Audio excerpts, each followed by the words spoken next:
On the wall of the tomb, the figure stands perfectly still. He has stood this way for a very long time. The paint that renders him is dry and settled, pressed into plaster that has not shifted in thousands of years, and the stillness of the image has a quality that ordinary stillness does not. The quality of something that was always meant to be still, that is still the way a river is wide or a stone is old, not by accident or by the cessation of movement, but by its deepest nature.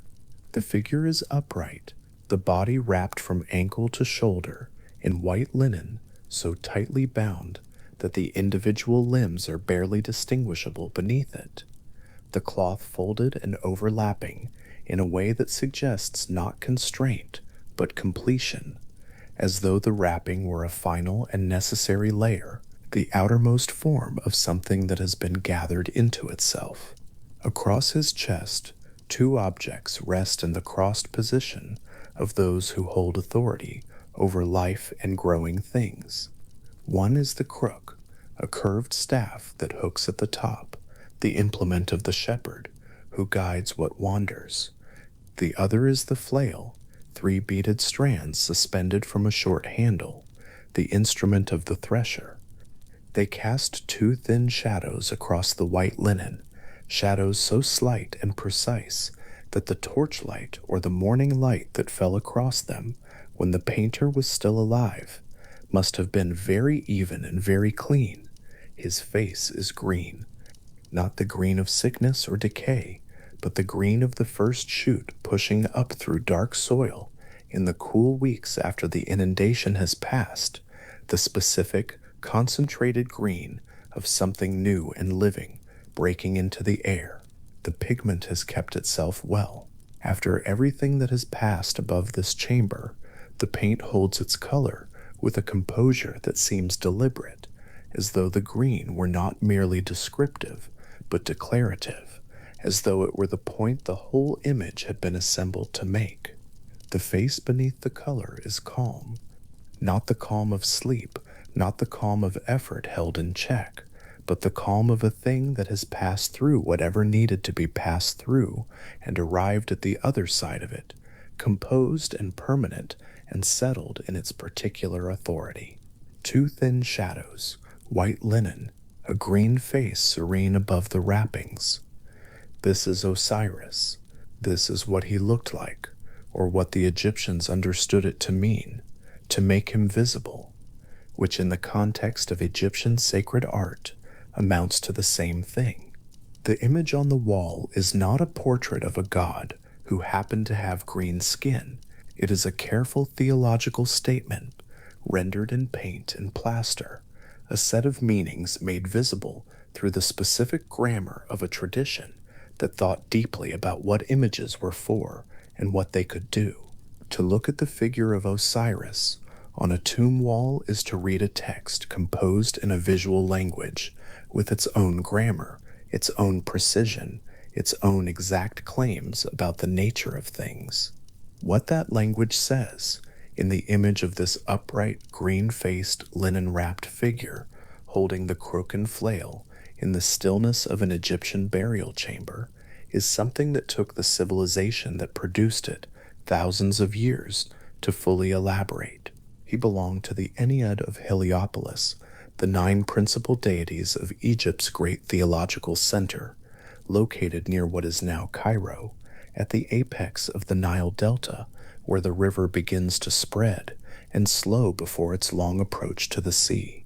The Ennead was not simply a list of gods, but a cosmological system, a structured account of how the world had come to be and how it was maintained, each deity occupying a specific position in a genealogical sequence that was also a sequence of creation.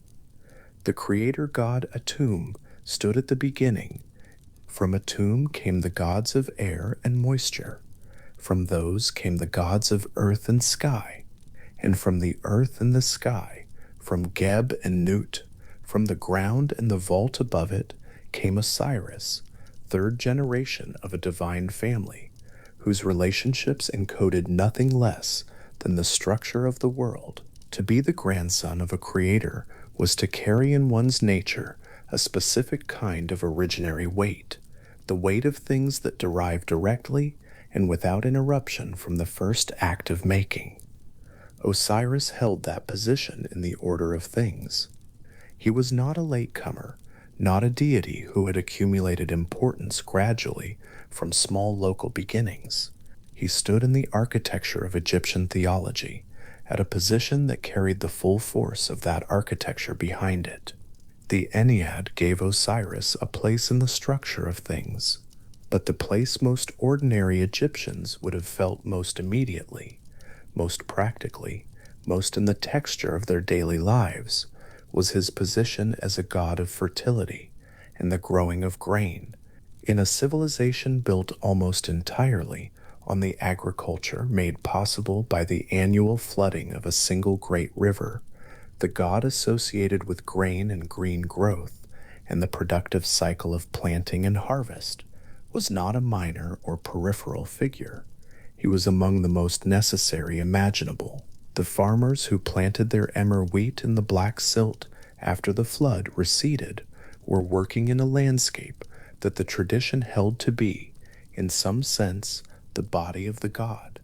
The grain that came up through that soil was, in some sense, the god expressing himself through the medium of the earth. Tomb paintings from the New Kingdom period, roughly 1500 to 1000 years before the Common Era, show this relationship rendered with the literal directness that Egyptian sacred art sometimes favored. The prone figure of Osiris, linen wrapped, lying on a low bier, and from his chest and limbs and the length of his wrapped body, pale green shoots of grain pushing upward in careful, even rows. The stalks rise straight and deliberate against a background of deep ochre plaster, each one placed with the same attention the painter gave to the hieroglyphs in the surrounding registers. This is not metaphor rendered loosely, it is theology rendered exactly. Stand for a moment before such a painting, the chamber around it would be low and dry, the plaster slightly warm from the rock it is pressed against, the air carrying the faint mineral smell of stone that has not been open to weather in a very long time. The painted figure of Osiris takes up the center of the wall, the green shoots rising from him in a regular pattern that has the quality of something inevitable, something that simply happens because it is in the nature of the figure to produce it. On either side, columns of hieroglyphs fill the remaining space, prayers, titles, the words that the dead will need to speak in the country they have entered, and among those hieroglyphs, repeated at intervals in the registers above and below the central image, the signs that make up the name of the god.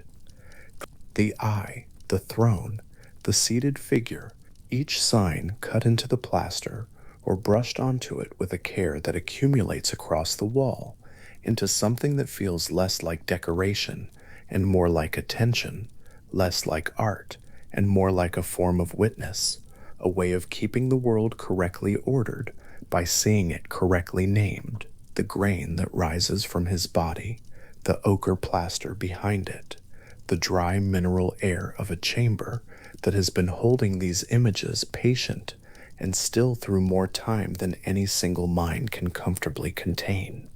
Long before the New Kingdom tombs were painted, long before the theological system of the Ennead was formalized at Heliopolis, Osiris was being worshipped at a place in Upper Egypt called Abydos. The evidence for this worship is very old, so old that it reaches back to what archaeologists call the First Dynasty, around 3,100 years before the Common Era, into the earliest centuries of a unified Egyptian state, when the pharaohs were still establishing what it meant to be pharaohs, and the country they ruled was still learning its own shape. Abydos sits at the edge of the cultivation, at the point where the narrow green strip of Nile floodplain meets the desert, and the desert winds, the pale sand rising to low cliffs in the west, the cultivated black earth, ending cleanly at the boundary where the water no longer reaches. It was and is a place that sits precisely at a threshold. The Egyptians were very attentive to thresholds. The approach to Abydos from the desert has the quality of all approaches to very old sacred places, the air still and slightly weighted, the ground underfoot worn to a smoothness that accumulates not from any single act, but from the passage of more feet than can be counted. Pilgrims who came in procession across the centuries, wearing the stone and sand gradually down to the particular smoothness of a path that has served as a path for a very long time. A long processional road connected the precinct at the desert edge to the wider world that sent its devotees here from across Egypt, from the delta in the north to the cataracts in the south, each one arriving with the intention of participating in something larger than an individual life, something older and more continuous than any single human witness. The mud brick walls of the precinct are low and warm in the afternoon light. The air inside them is still in a way that enclosed desert spaces are still, not the stillness of emptiness, but the stillness of a space that has been the site of so many acts of attention that it has taken on a density, a quality of having been inhabited by focus, that persists even in the absence of the crowd. Abydos was the oldest known center of Osiris worship, and it drew pilgrims across the full span of pharaonic civilization for the better part of 3,000 years, longer than any continuous religious tradition in much of the rest of the world. To venerate Osiris at Abydos was to participate in something that had been happening at the same place, in roughly the same form, across a span of time that staggers ordinary comprehension. The processions that wound down that worn road did so in the knowledge, felt if not always articulated, that they were joining a sequence, adding themselves to a line of witnesses that had begun long before anyone living could remember, and would continue long after anyone living was gone. That sense of continuity was not incidental to the worship. It was part of what was being worshipped. Osiris was a god in whom continuity was not merely an attribute, but the central fact, the persistence of life through what would seem to be its ending, the return of growth through what would seem to be death's finality. To make pilgrimage to his oldest precinct was to enact in miniature the same logic. The theological geography of that logic was written into the Egyptian landscape at the largest scale. Every year, without fail, the Nile flooded. The waters rose from the south and moved north, inundating the fields on either side of the valley, covering the cultivated land for weeks, filling the air with the smell of water and wet earth and the particular mineral richness of a river that had traveled a very long way through very different soils before arriving here. And then, over the course of weeks, the water receded. It pulled back gradually, leaving behind on every surface it had covered a thin, even layer of black silt, dark, fine-grained, extraordinarily fertile, spread across the fields in a coat so uniform and so level that it seemed almost intentional, as though some intelligence had laid it down with the care of a craftsman finishing a surface. This silt was the reason Egypt was possible. The crops that fed the civilization grew in it. The civilization that built the pyramids and the temples and the tomb paintings was sustained by it, year after year, generation after generation. The ancient Egyptians understood this silt as a mythological substance. They understood the recession of the floodwater and the appearance of the black earth as an echo, a rhythmic annual repetition of the story of Osiris himself. The silt was the body of the god. The word the tradition used for this dark earth carried within it the resonance of everything that Osiris represented: death and what follows death, the body that gives way and becomes something else, the fertility that emerges precisely from what had seemed to be loss. To walk across the wet black fields in the season after the inundation was to walk across a surface the tradition held to be the god's own body, spread wide and flat and richly dark in the early morning light of a world being made ready for another year of growth. There is a specific quality to that light, the light of an Egyptian morning in the weeks after the Nile has pulled back.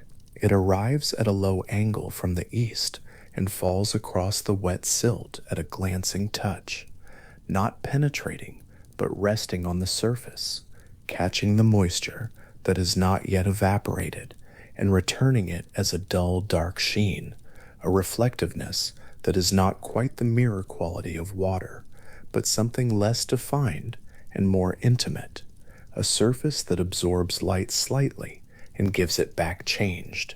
The black earth stretches in every direction across the flat plain, marked here and there by the dark lines of irrigation channels, the early shadows of palm groves, the geometry of field boundaries that will become relevant again once the ground is dry enough to work. The whole of it lies quiet and generous under that low oblique light. It is worth knowing that the green pigment of Osiris's skin and the black color of his alternative depictions, for he was painted black as often as he was painted green, the two colors alternating in the tradition according to which aspect of his nature was being emphasized, were understood as the same theology, rendered in two different keys. The black was the color of the Nile silt itself, and to paint the god black was to insist on his identification with that fertile darkness, that substance from which the whole of Egyptian life renewed itself each year. The green was the color of what grew from that black earth, the specific saturated green of new vegetation pushing up through dark soil in the weeks after the flood. Both colors said the same thing about the same God. Both were ways of rendering visible the central claim of his nature, that from death properly understood comes life, that the darkness of the silt is not the darkness of absence, but the darkness of what is about to arrive, that the stillness of the painted figure on the tomb wall is not the stillness of something ended, but the stillness of something gathered and ready. In his most settled and recurring form, the form in which he appears on tomb walls and temple reliefs and illustrated papyri across the full span of Egyptian religious art, Osiris is a mummiform figure, upright on a low throne, or simply standing, his body encased in white linen from the feet to the shoulders, the crook and flail crossed over his chest, and the gesture that indicated sovereignty over the productive world, his face turned slightly toward whoever stands before him, serene and composed in a way that does not invite familiarity, but does not refuse attention. On his head, in many depictions, the at crown, a tall white crown flanked by two ostrich feathers, and sometimes adorned with ram horns and solar discs, rises in a way that adds height and formality to the figure without adding agitation. The whole impression is of a thing that has arrived at its final and correct form and has no further need of movement or transition. He has become what he is. The process of becoming is over. What remains is the composed, permanent fact of what was made. The crook and flail deserve a moment's attention in themselves. They were not invented for Osiris. They predate his particular mythology in Egyptian iconography, appearing in early dynastic contexts as general symbols of royal authority. But Osiris absorbed them so thoroughly into his iconographic identity that the two became nearly inseparable. The crook was the tool of the shepherd, the one who guides the flock through unfamiliar ground, who finds the path when the path is not obvious, who draws back the one that has wandered. The flail was the instrument of threshing, of separating the grain from the husk, the useful from the spent, the essence from what had housed it but had served its purpose. As emblems of a god who presided over fertility and the cycle of growing things, they carried a specific rightness. As emblems of a god who presided over death and what followed it, they carried something deeper still, the sense that what the god offered was not mere continuation, but a kind of discernment, a passage through which the essential was preserved and the inessential released. When the god was rendered not in paint, but in carved relief, in the limestone registers of a temple wall, in the shallow cutting of a funerary stele, in the deep carving of a monumental architectural surface, the hieroglyph for his name appeared alongside and around and through the figural image, in a way that made the two inseparable. The hieroglyphs that formed the word Osiris, the eye, the throne, the seated figure, were repeated in horizontal registers across the limestone, each sign cut with the same unhurried depth as the last, no single sign more emphatic than the others, the whole register moving across the wall with the evenness of something that has no reason to vary its pace. The eye sees, the throne holds, the figure sits. These are the components of the name, and the name in Egyptian sacred practice was not a label applied from outside to a thing already complete. The name was a constituent part of the thing named, as necessary to its existence as the body that bore it. To carve the name of Osiris into a temple wall was to establish his presence there, to make that wall a site of his inhabitation. The carved limestone registers, the repeated signs moving left to right across the pale stone, the even depth of each cutting, unhurried, the whole surface patient and exact. What the Egyptians built around Osiris, the theology, the ritual calendar, the temple complexes, the texts, the painted tombs, the pilgrimage routes converging on Abydos, was one of the most sustained acts of collective attention any civilization has directed at a single figure. The attention spanned 3,000 years and more, longer than the distance between the world the painters and priests inhabited and the world this narration moves through, and what that attention was directed at, across all those centuries and all those different forms of expression, was something that can be pointed to, but not quite said directly, something that the image of the green-faced, linen-wrapped figure, standing still in a painted chamber, gestures toward without exhausting. It has to do with the relationship between death and what grows from it. It has to do with the black silt that makes the fields fertile.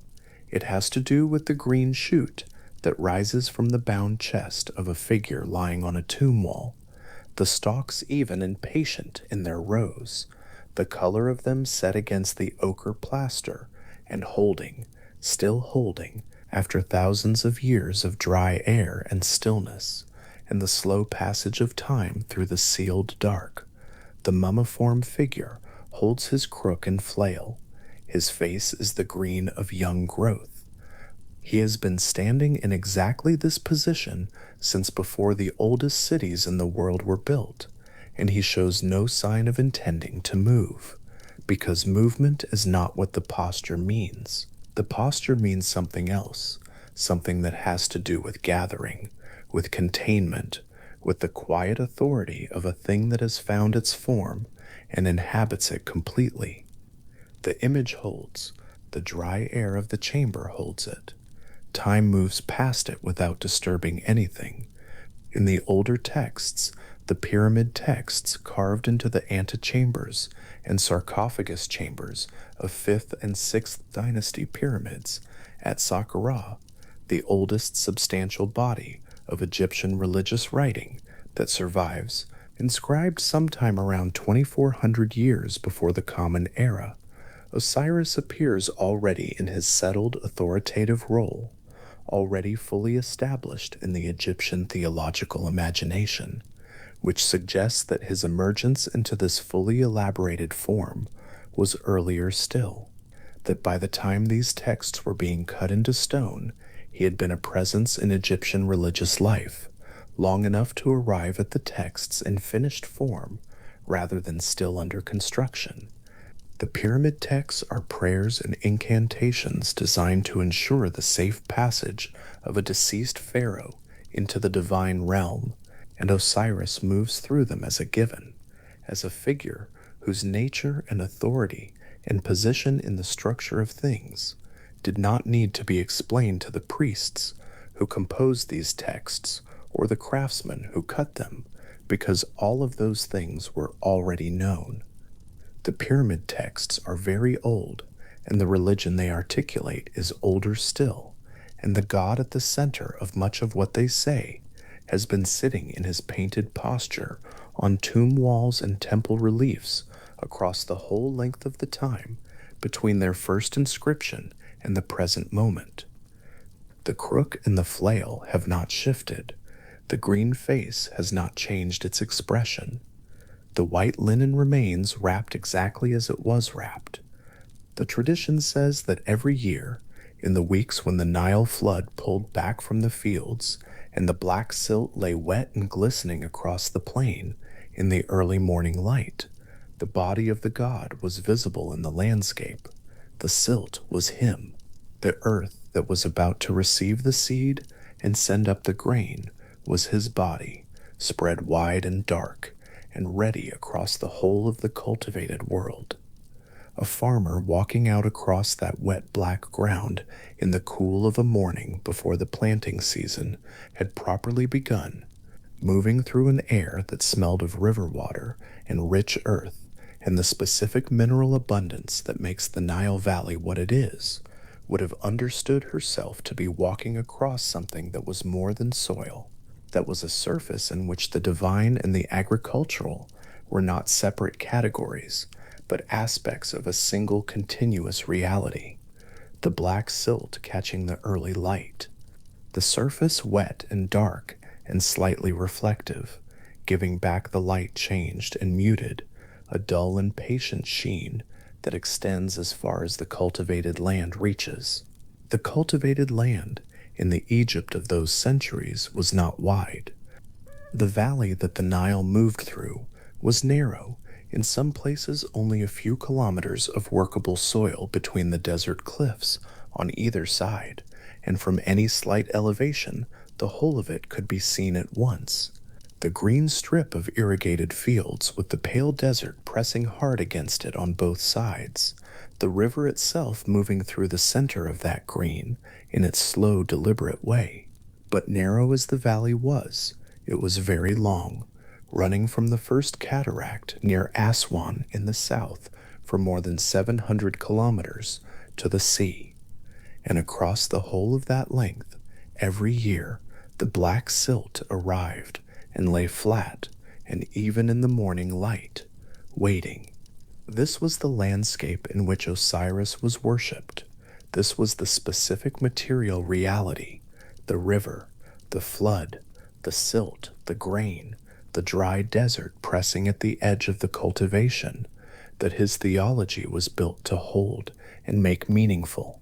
Not a mythology of mountains or forests or the sea, but a mythology of this particular and narrow place, this specific geography of river and desert, and the thin, extraordinarily productive strip of black earth between them. The figure on the tomb wall with his green face and his white linen and his crossed crook and flail was shaped by this landscape and was, in turn, the lens through which this landscape was understood. They made each other, the very old image and the very old land, the painted figure standing still in the sealed chamber above the silt fields lying dark and wide in the morning of a world that will ask them soon to give what they have to give. And in the fields themselves, when the silt has dried, and the planting is finished, and the weeks have passed, and the first green appears, thin, tentative, the color of something that has not yet decided, how fully to commit to being here. The farmers moving through the early growth would have recognized in that color the color of the god's painted face, the same green, with that the same quality of something new and alive and present in the world, holding itself upright against the dark earth, reaching toward the light with the composed, unhurried certainty of a thing that is only doing what its nature requires. The green of the painted face, the green of the new grain, the same claim made twice in different registers about the same persistent fact. The fact is this: from the dark earth, something rises. It has always risen. The tradition says it will always rise. The god is the embodiment of this claim, the claim made human in form and divine in nature, wrapped in white linen and crowned and holding the tools of the shepherd and the thresher with the practiced ease of one who has held them for a very long time and expects to hold them longer still. The black silt lies flat across the fields. The morning light rests on it, even and low, catching the moisture in the surface and returning it as a sheen, dark and patient, a slight reflectiveness that does not insist on itself, that simply is, the way the earth itself simply is, the way the river that deposits it each year simply is, the way the figure on the wall simply is, waiting in the composed and unhurried dark of the burial chamber for the eye that will find him there and recognize him and know what the green face means. The silt extends to the edge of the cultivable ground and stops where the desert begins. The boundary between the two is clear. On one side, the dark, wet richness of what the river brings. On the other, the pale, dry absence of it. The line between them is not gradual. It is a boundary, and the Egyptians paid close attention to boundaries. The black earth, the morning, the dull wet sheen of it catching the first light, running away in every direction toward the place where the river runs, and the desert waits, and the figure in the painted chamber holds his crook and flail, and does not move. Something rich is spread across the whole of the plain, ready to receive what is planted in it, ready to send it back up through the surface and into the air, green and patient and entirely itself. Something has been waiting here for a very long time. On the ceiling of a royal tomb, the goddess Nut stretches the full length of the painted chamber above the sleeper's head. Her body is the color of deep water before dawn, a blue so dark it is almost black, and across it, from the tips of her outstretched fingers to the soles of her elongated feet, the stars have been placed with the care of someone who understood that precision and reverence are sometimes the same thing. She arches overhead in an unbroken curve, her fingertips grazing the western wall, her toes resting against the east, and the entire chamber is contained within her. To lie on one's back inside such a room, in the particular stillness of painted stone, is to understand something about the Egyptian arrangement of the world that no amount of reading fully prepares the mind for. The sky is not above the room. The sky is the room. Nut holds it all. Her name in the ancient Egyptian tradition carried the weight of everything that was overhead and enclosing: the vault, the canopy, the wide dark body of the cosmos that curved above the earth each night and swallowed the sun at dusk to return it each morning. The Egyptians understood her as both boundary and passage, the outermost edge of what could be known, and also the place through which all important transitions moved. The sun traveled inside her body in the hours between setting and rising, journeying through her interior darkness and emerging renewed. Each morning was, in a sense, a birth. Each evening was a kind of return. She was not distant. She was as close as the ceiling of the room, which was why she was painted there. her stars at arm's reach above the faces of the dead. Geb lay beneath her, and in the tomb paintings where the two of them appear together, the distance between them is always held at a kind of tension. He is the earth, brown and low and solid, stretched along the ground with one arm sometimes raised toward her, reaching across the air that separates them. The myth holds that Shu, the god of air, was made to stand between Nut and Geb and keep them apart because their proximity was understood as the condition of fertility and their separation as the condition of the world. While they pressed together, nothing could grow between them. When Shu lifted Nut into the sky and held her there, the space opened and the world began to be possible. Geb remained beneath the dark and patient soil, raising one arm in a gesture that the painters rendered again and again over thousands of years, reaching, not quite touching, held at the precise distance at which things grow. From this pairing, the sky above, the earth below, the distance between them, filled with air and light and weather, 5 children were born. The tradition holds that they did not arrive in the ordinary way or during the ordinary days of the year. The calendar, as the Egyptians counted it, had 360 days, and none of those days were available for the birth of these children, because a prophecy had warned that a child born of Nut and Geb would one day surpass the god Ra himself.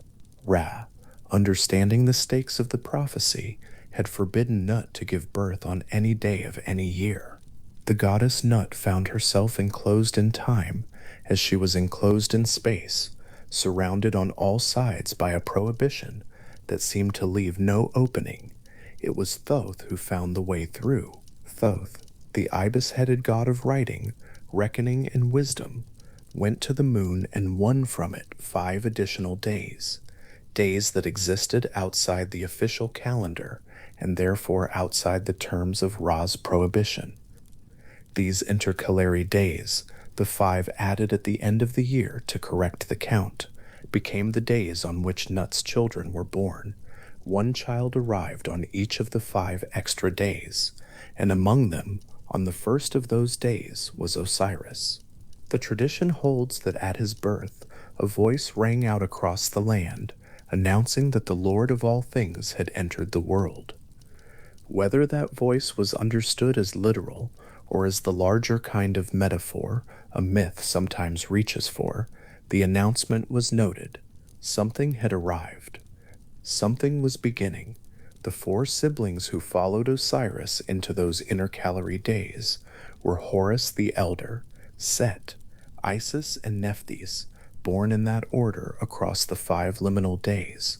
Together they formed a generation of gods whose relationships and conflicts would become the central mythology of the Egyptian tradition, the family through which the fundamental Egyptian questions about kingship, death, order, and renewal were worked out and reworked across millennia.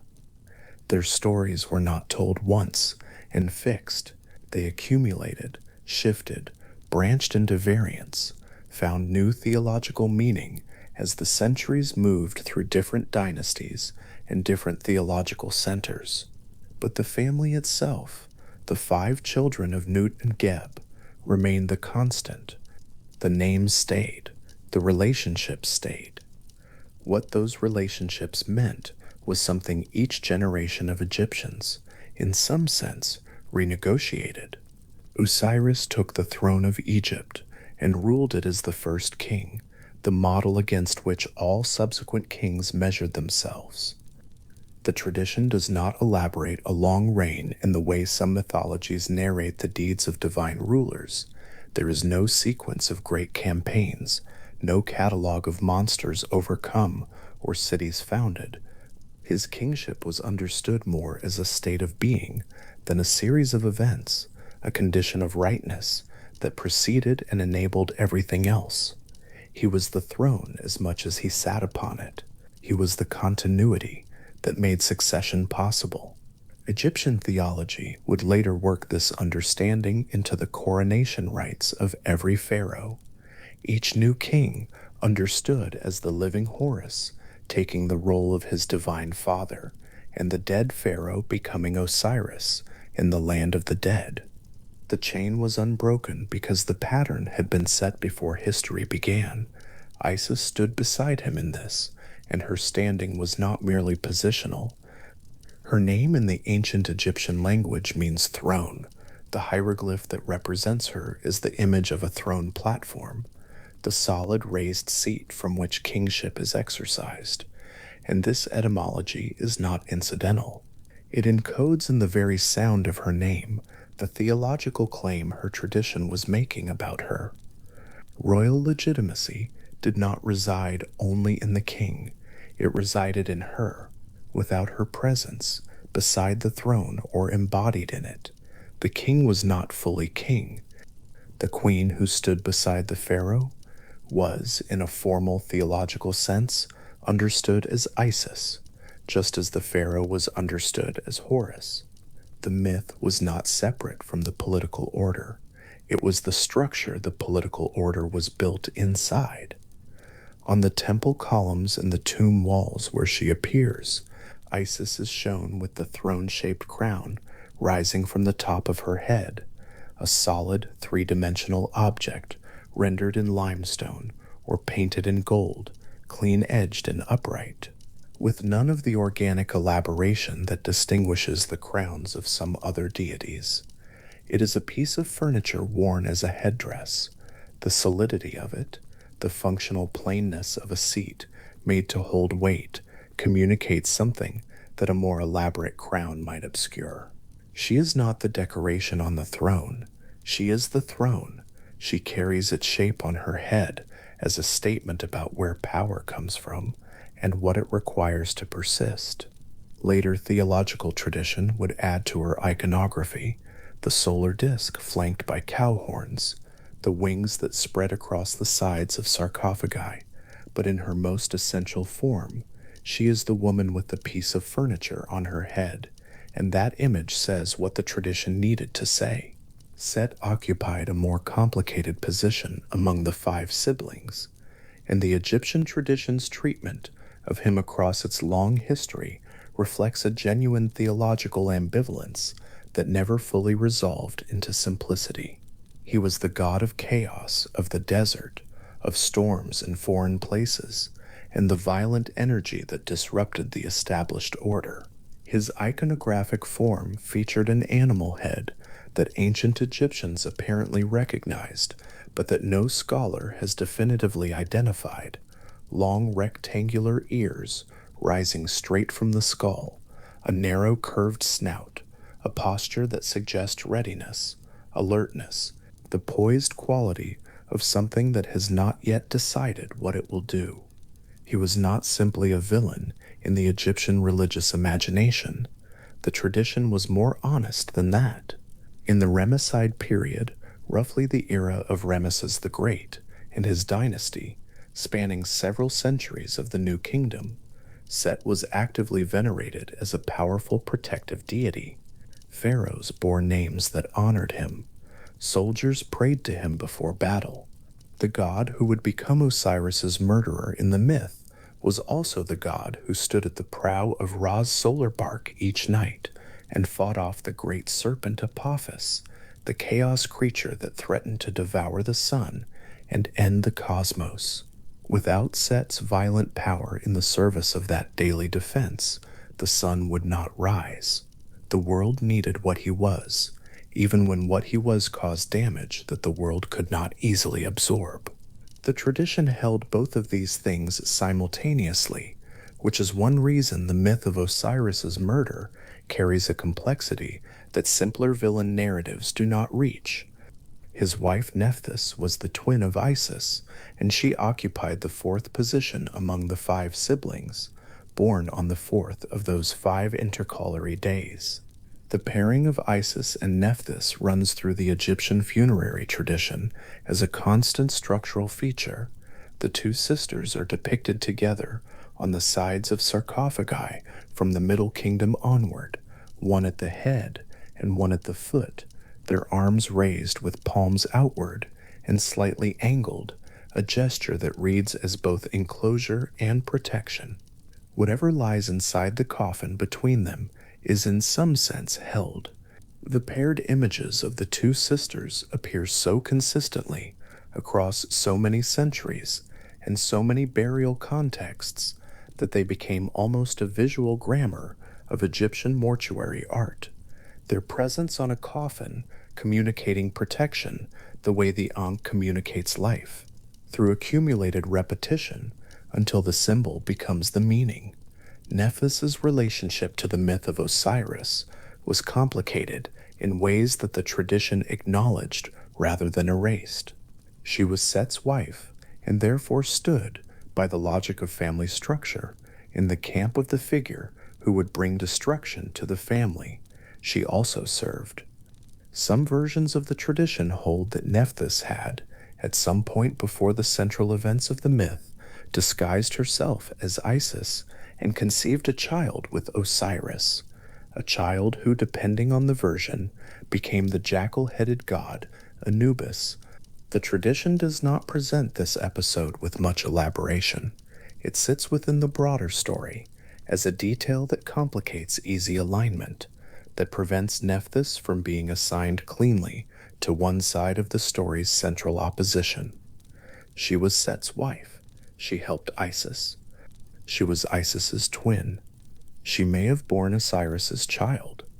The myth carries all of these simultaneously without resolving them into coherence, because the tradition was not, ultimately, interested in coherence as much as it was interested in truth, and families do not resolve into coherence. Her crown, where she appears in temple reliefs, is a hieroglyphic rendering of her name. The basket and the house sign, placed atop her head in the same direct way Isis wore her throne. She carries her identity on her head. In the temple contexts where the two sisters appear together, their crowns distinguish them clearly, Isis with the throne and Nephthys with the basket and house, and the symmetry of the pair, mirror images in posture and role, distinct in name and association, reinforces the sense of the Egyptian tradition as one that thought in balanced structures, that found meaning in the arrangement of things opposite each other across a central axis. Horus the Elder, sometimes called Horus the Great, distinguished from the younger Horus, who would be born to Isis and Osiris, held the fifth position among the siblings, born on the fifth Calorie day. His role in the theological tradition was distinct from the posthumous Horus, who would inherit his father's struggle, though the two figures were understood by some periods of Egyptian theology to be the same deity at different moments, and by others to be genuinely separate. Egyptian religious thought was not troubled by this kind of multiplicity, the way a modern systematic theology might be. Gods could be many things at once, could exist in more than one form simultaneously, could share attributes and names with other gods without losing their individual identities. Horus the Elder was the sky god, his eyes the sun and moon, his outstretched wings the span of the visible heavens. He was old. He was in some sense prior to the other gods. His falcon head, his doubled crown, his posture of hovering above the world, these were the images of a deity who saw everything from above, who held the sky the way Nut held it from the outside. The youngest of the children born in those 5 intercalary days, or the last described, depending on which version of the account is consulted, was also the one who would become most entangled in the consequences of the family's central catastrophe. Horus, the son of Osiris, and Isis, the Horus most often encountered in the myth's main sequence, the child born in the marshes, the heir who would grow to claim his father's throne, was not yet born when the sibling generation came into being. He would arrive later through events the tradition was not yet ready to describe. His story had its beginning in the relationships being established here among these 5 children of Nut and Geb, and it would not fully unfold until those relationships had moved through their full and necessary complexity. The marriage of Osiris and Isis was understood by the tradition as something foundational in the structure of the divine world, a pairing that preceded human institutions the way a template precedes its copies. They were siblings as well as spouses, which in the Egyptian royal tradition carried no stigma. The pharaohs practiced sibling marriage as a way of concentrating divine blood and maintaining the theological purity of the royal line, and the divine family provided the mythological precedent and justification for that practice. The marriage was not incidental to the story, it was the story's center. Their union was the source of the heir, the ground of legitimate succession, the reason Osiris's death would matter as something more than private loss. A god had died, but a king without a successor had been replaced. The myth was always working on several levels at once. The relationship between Set and Osiris was the other axis around which the family's story would turn. Set was older than Osiris in some versions of the tradition, younger in others, and the question of birth order was in some periods a matter of theological dispute, because the stakes were not merely genealogical. Among gods, seniority could mean precedence, and precedence could mean the throne. What is consistent across the versions is the quality of the tension between them, the sense that Set's particular nature and Osiris's particular nature were in some fundamental way incompatible. Order and disorder, green and desert, the riverbank and the waste beyond it. These were not opposing forces in a simple moral drama. They were structural features of the Egyptian cosmos that needed to be held in relation to each other without either destroying the other. The myth worked through what happened when that balance collapsed, when one force moved against the other, not as part of a cosmic dance, but as a specific act with specific consequences in the world of gods and men. Nephthys's twin relationship with Isis created a doubling at the heart of the family that the tradition returned to again and again. The Egyptian mind found meaning in mirrored pairs, in the symmetry of things arranged on either side of a central line. Isis and Nephthys flanked the dead. They flanked coffins. They flanked the divine body. They flanked the myth itself, the one standing at the origin of the story, and the other standing at what might seem like the opposing camp, and yet both ultimately serving the same function: protection, preservation, the maintenance of something precious against the forces of loss. That they were twins encoded in the most direct biological metaphor, the idea of inseparable pairing. They did not exist without each other. The myth did not fully work without both of them present on their respective ends of whatever needed to be enclosed. The divine family of the Egyptian tradition, in its most complete form, included other figures as well. Thoth, the god whose cleverness had made the 5 births possible, who served throughout the mythology as a kind of structural enabler, were the figure who found the way through when the way seemed closed. Anubis, the jackal-headed guardian of the dead and patron of the embalmer's art, whose parentage was the subject of different accounts, but who stood always at the edge of the family's story, at the precise boundary between the living and the dead. Ra, the solar god whose prophecy had set the conditions of the family's very origin, whose relationship to Osiris and the other children of Nut and Geb ran through the myth in ways that the tradition was still working out across the centuries. The Ennead of Heliopolis, the 9 principal deities of Egypt's great theological center, placed Osiris and his generation in a specific cosmological lineage, descendants of the creator god Atum, through Shu and Tefnut, the gods of air and moisture, through Geb and Nut, the gods of earth and sky. This was a family tree that also described the structure of the cosmos, each generation representing a further differentiation of the world into the forms it took when inhabited by living beings.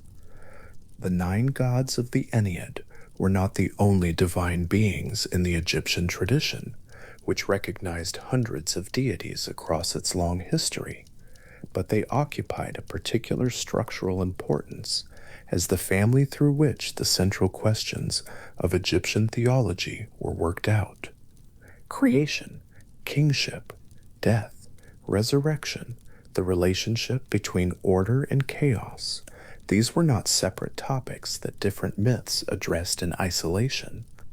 They were facets of a single inquiry, and the family of Osiris, Nut and Geb, their 5 children, and the children's children, was the vehicle through which the inquiry moved from one generation of mythological story to the next. Geb, who lay beneath the sky and raised his arm, was also the god of earthquakes. The shaking of the earth was understood as his laughter. This detail, in its particular oddness, carries something characteristic of Egyptian theological thinking, the willingness to hold the solemn and the unexpectedly physical in the same frame, to say that the convulsion of the ground beneath human feet was a form of divine amusement, that the earth's violence was not separate from the earth's generosity, but came from the same source. Geb gave grain and earthquakes both. He was not required to be consistent in the way a human character in a human story is required to be consistent. He was a god, which in the Egyptian understanding meant that he was a force whose nature included things that did not need to resolve into a single coherent personality. Nut, stretched above him across the painted ceilings of 100 tombs, was present in the intimacy of every burial.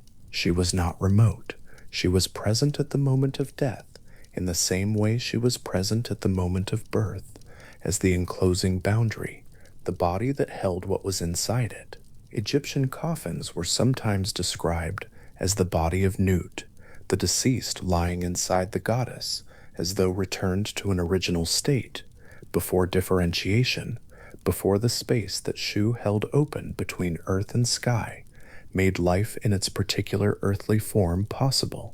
To be in the coffin was, in this theological understanding, to be inside Nut. To be inside Nut was to be in the state before emergence, waiting for the morning that would follow. The myth of the sun traveling through Nut's body each night and being born again at dawn was also the myth of the dead person lying inside the coffin and emerging into whatever came next. This was the family into which Osiris had been born, the first of the 5 children, the son of the sky and the earth, the heir of the Creator's lineage, the king who was also the throne and also the land's fertility, and also the first model for all those who would come after him and die and be transformed. The tradition holds all of this simultaneously, without distinguishing the cosmological from the personal or the mythological from the agricultural. These were not separate categories that needed to be reconciled. They were different aspects of the same presence, a God who was old enough and large enough to contain them all. The child who would be born last in the story, not among the 5 intercalary siblings, but afterward, in the marshes of the delta, in the dense green silence of the reeds, was already encoded in the family's structure. He had not yet arrived. His name was Horus, the same name as the sky god, who was also his uncle, the same name that would also belong to every living pharaoh, a name that moved through the tradition as the sound of legitimate succession, of the rightful heir, claiming what had been interrupted. In the version that the tradition came to tell most fully, he was born in hiding, his mother having gone to ground in the papyrus marshes of Lower Egypt, in the delta where the Nile spreads into its many mouths, before meeting the sea, in the place where the land becomes ambiguous, and the water and the reed beds press so closely together that the boundaries between solid ground and open river are always in question.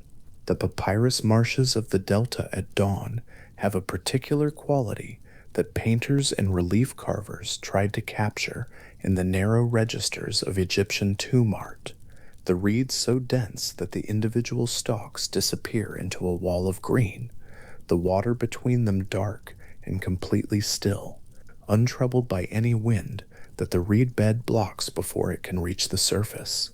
The light arrives not from above, but from the side, entering the narrow corridor between the sky and the reed tops in a thin horizontal stripe, catching the moisture in the air without yet touching the water below.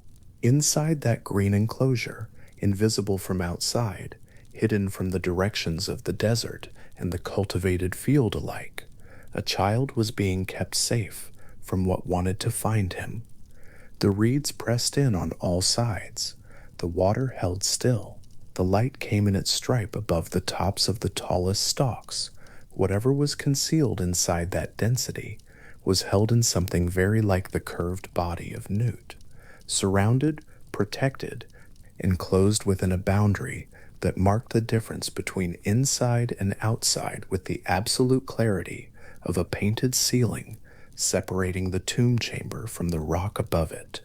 The child inside those reeds was the continuation of the family's story, past whatever had broken it.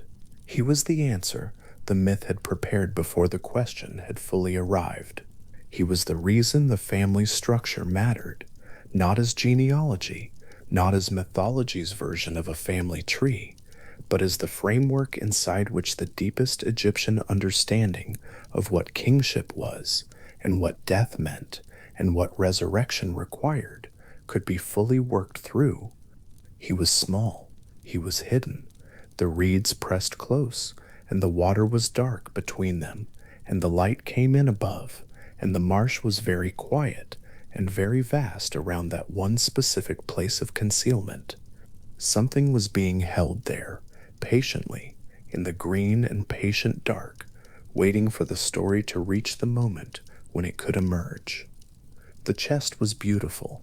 That detail is worth staying with before anything else arrives, before the banquet, before the guests, before the particular shape of what was about to happen. The chest was beautiful.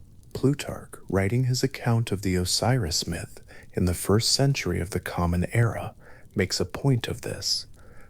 The box had been constructed with exceptional care. Its wood was smooth and fitted. Its proportions were exact.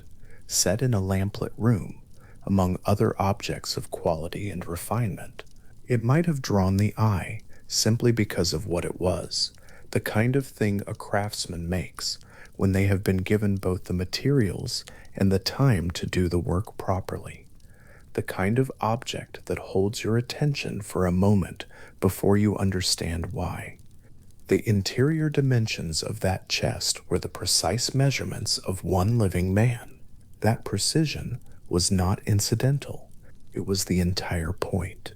The chest had been built to fit a single body, measured in secret, constructed without that body's knowledge, and brought into a room where that body would eventually lie down inside it and find the fit exact, the wood against his shoulders, the wood against the soles of his feet.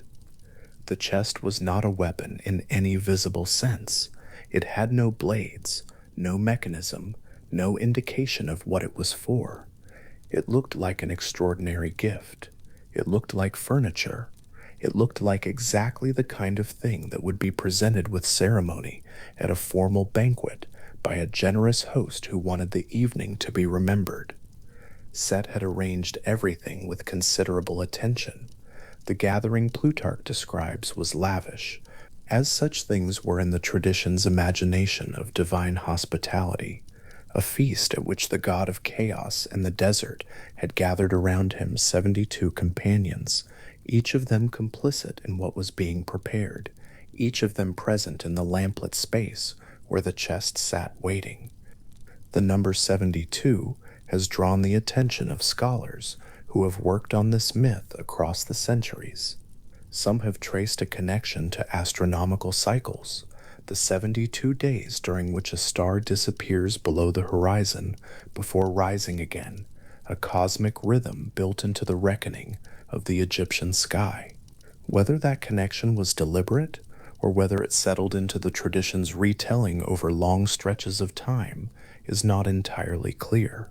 What the myth preserves is the number, and the sense that Set had gathered around him a confederacy of precisely the right size, as though even the conspiracy had been measured and fitted to something. The chest arrived at some point in the evening.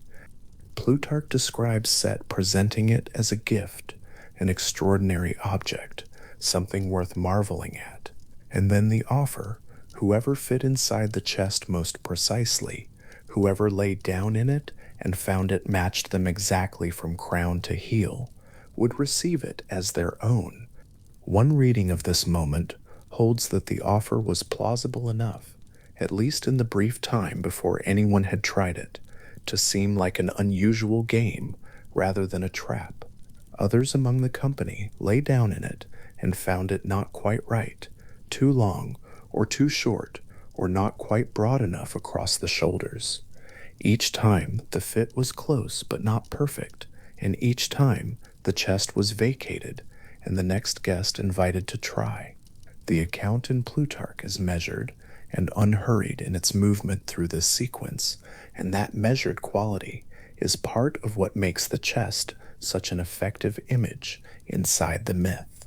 There is nothing to alarm a careful reader until the moment the chest is sealed, and by then the moment has already passed. The tradition describes what happened without lingering on it. Osiris lay down inside the chest. The interior was exact against his body, and the fit was, as it was designed to be, perfect. The conspirators moved immediately. The lid was brought down. Set and his companions poured molten lead along the seams to seal it, and the chest that had been presented as a gift became something else entirely, a sealed vessel from which no sound was coming and no movement was possible. Then it was carried to the Nile and cast in. The river received the chest without ceremony. The Nile in the mythology of ancient Egypt is not a passive backdrop. It is a living presence running through every part of the tradition's understanding of life, death, fertility, and the passage of time. But the river in this moment is simply wide and dark and moving. The chest entered the water, and the current took it. No one stood on the bank to watch it go. No one marked the place where it entered the river, or noted the time of night, or the direction of the current. The Nile carried what it was given, as it always does, and moved on southward toward the sea without adjusting its pace. The chest traveled in the dark.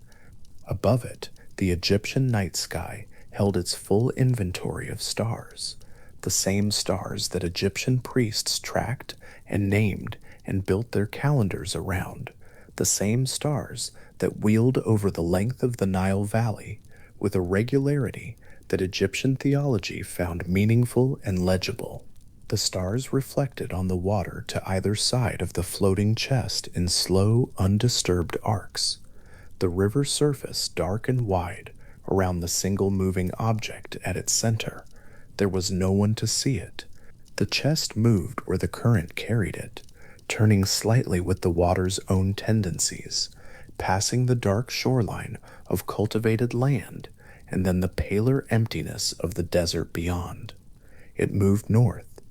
In most versions of the myth, the chest passed through the delta, that wide, flat triangle where the Nile divides and fans out toward the Mediterranean, across a landscape of papyrus marshes and shallow water, and then beyond, out through the delta mouths and into the open sea.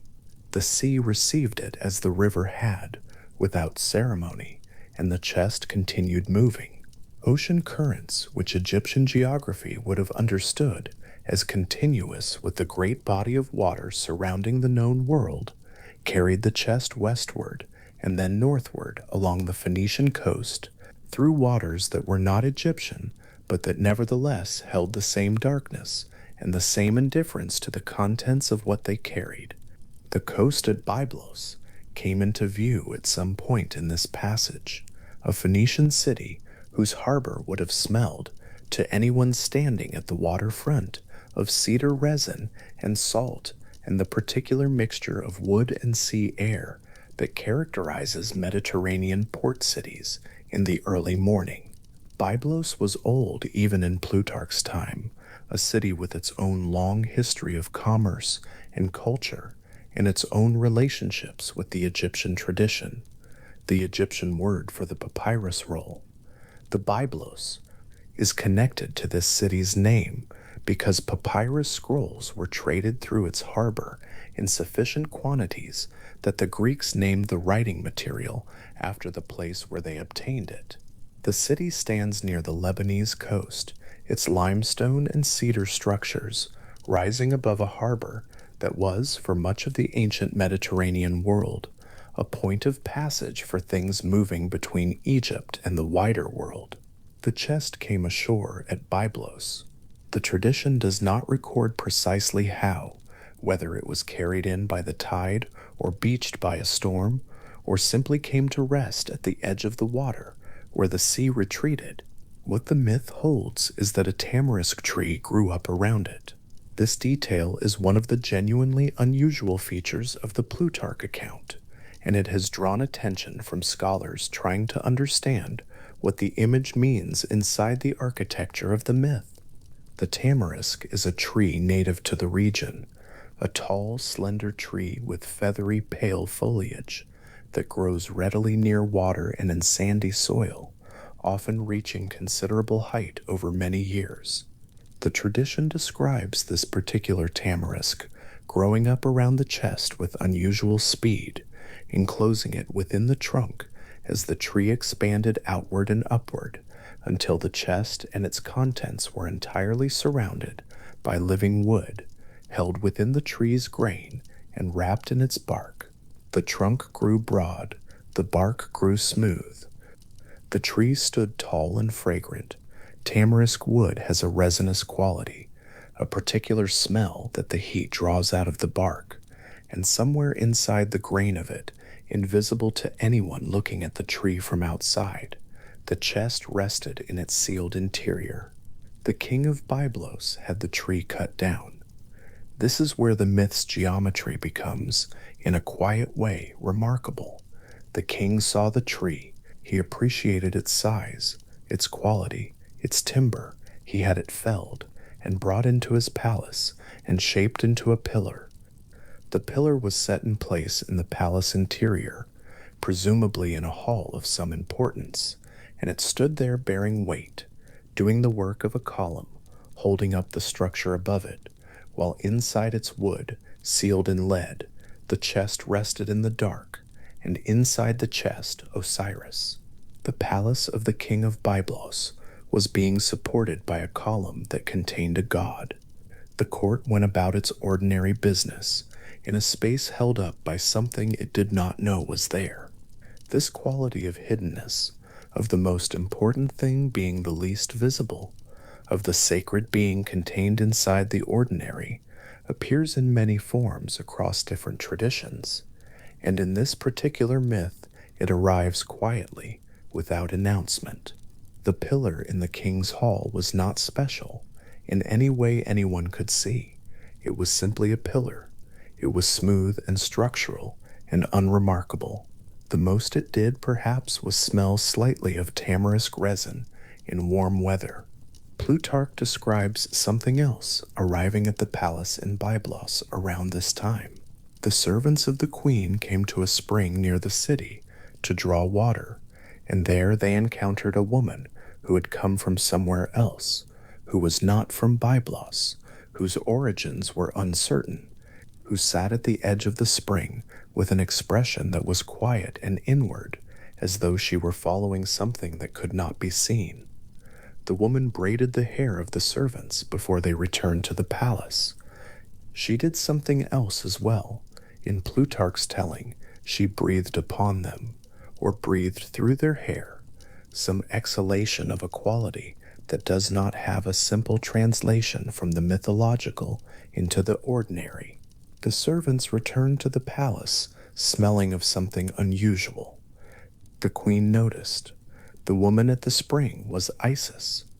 In the Egyptian tradition, Isis is understood to have known where Osiris was carried through means that are not fully explained, through her magical knowledge, through the kind of awareness that the tradition associates with her particular power, the ability to sense what is hidden and move toward what has been lost.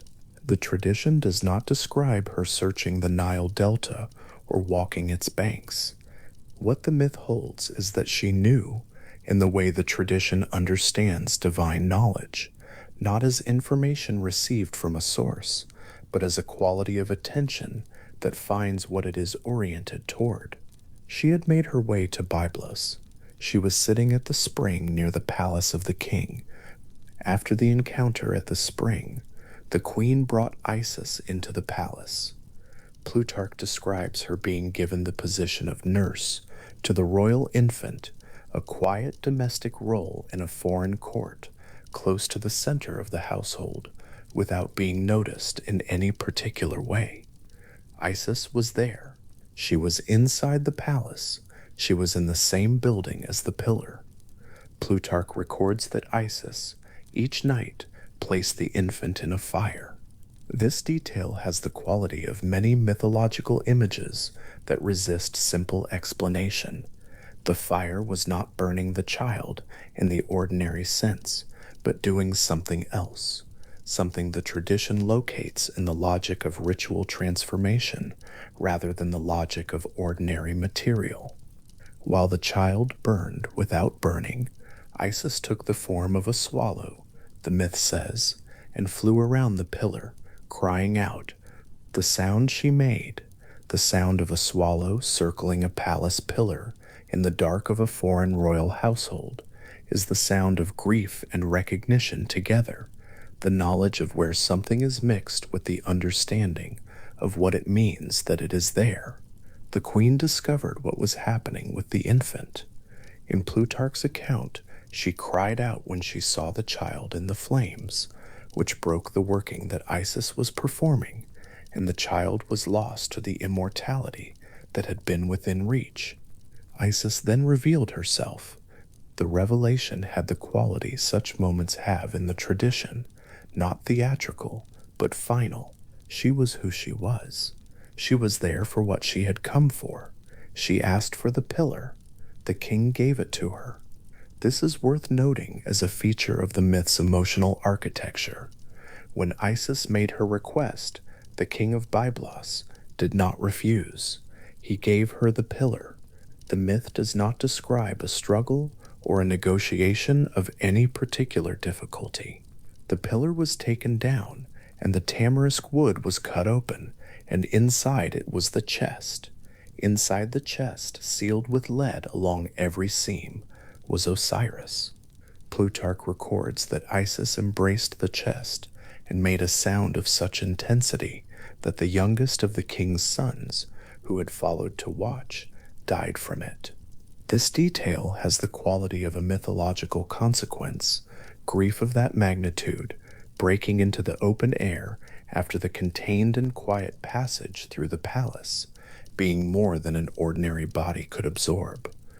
The older son, in Plutarch's account, came with Isis on her journey back toward Egypt.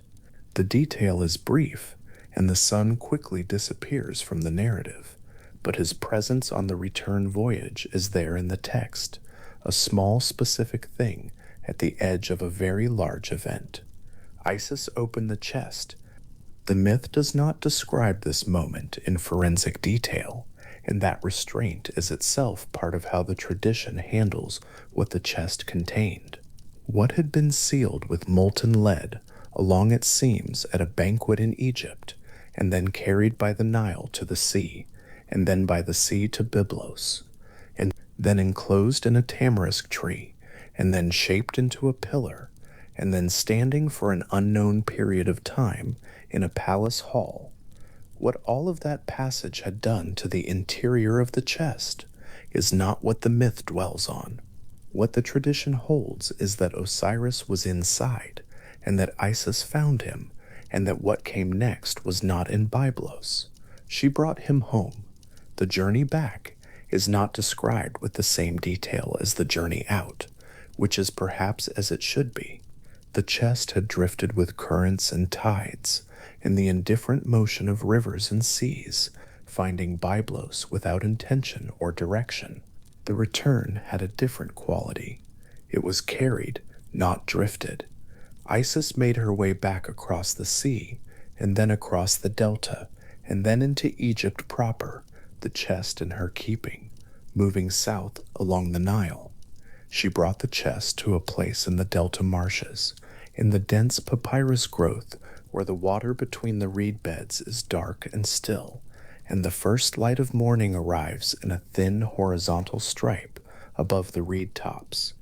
The tradition holds that she set the chest down among the reeds and left it while she went to find Horus, the child she had hidden in this same landscape when he was an infant, the child who was growing in secrecy under protection while the world above went about its ordinary business, unaware. Set found the chest first.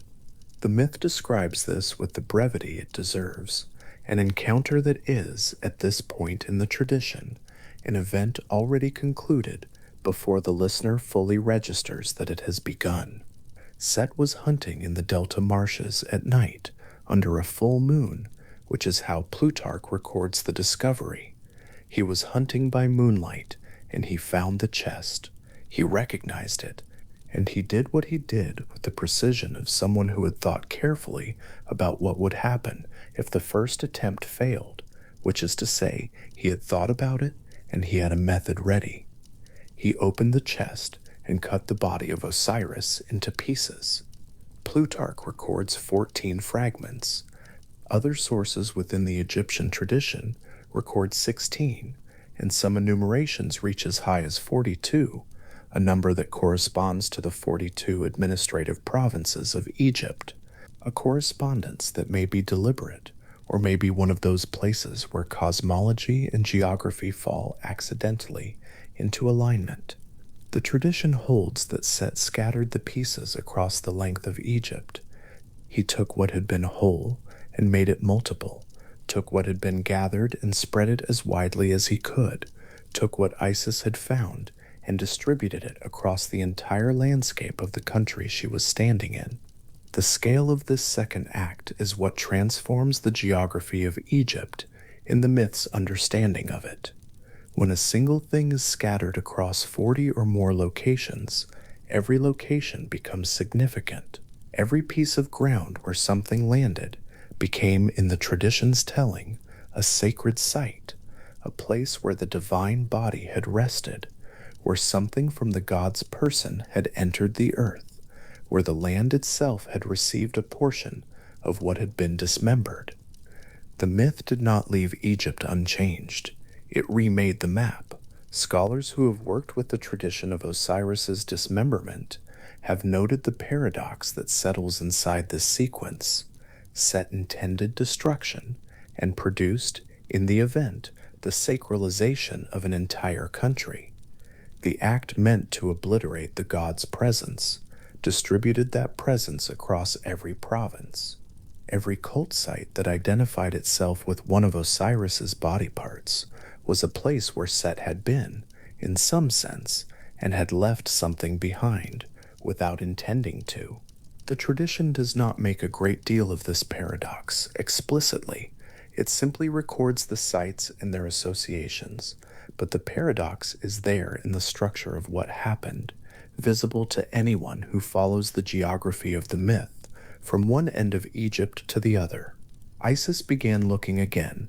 The tradition describes her in this second search, taking the form of a kite bird, broad-winged, dark-tailed, capable of the long, slow circling flight that allows a bird of prey to cover great distances of ground with minimal expenditure of energy, riding thermals above the flat landscape, watching the ground below with the particular focused attention of a hunting bird.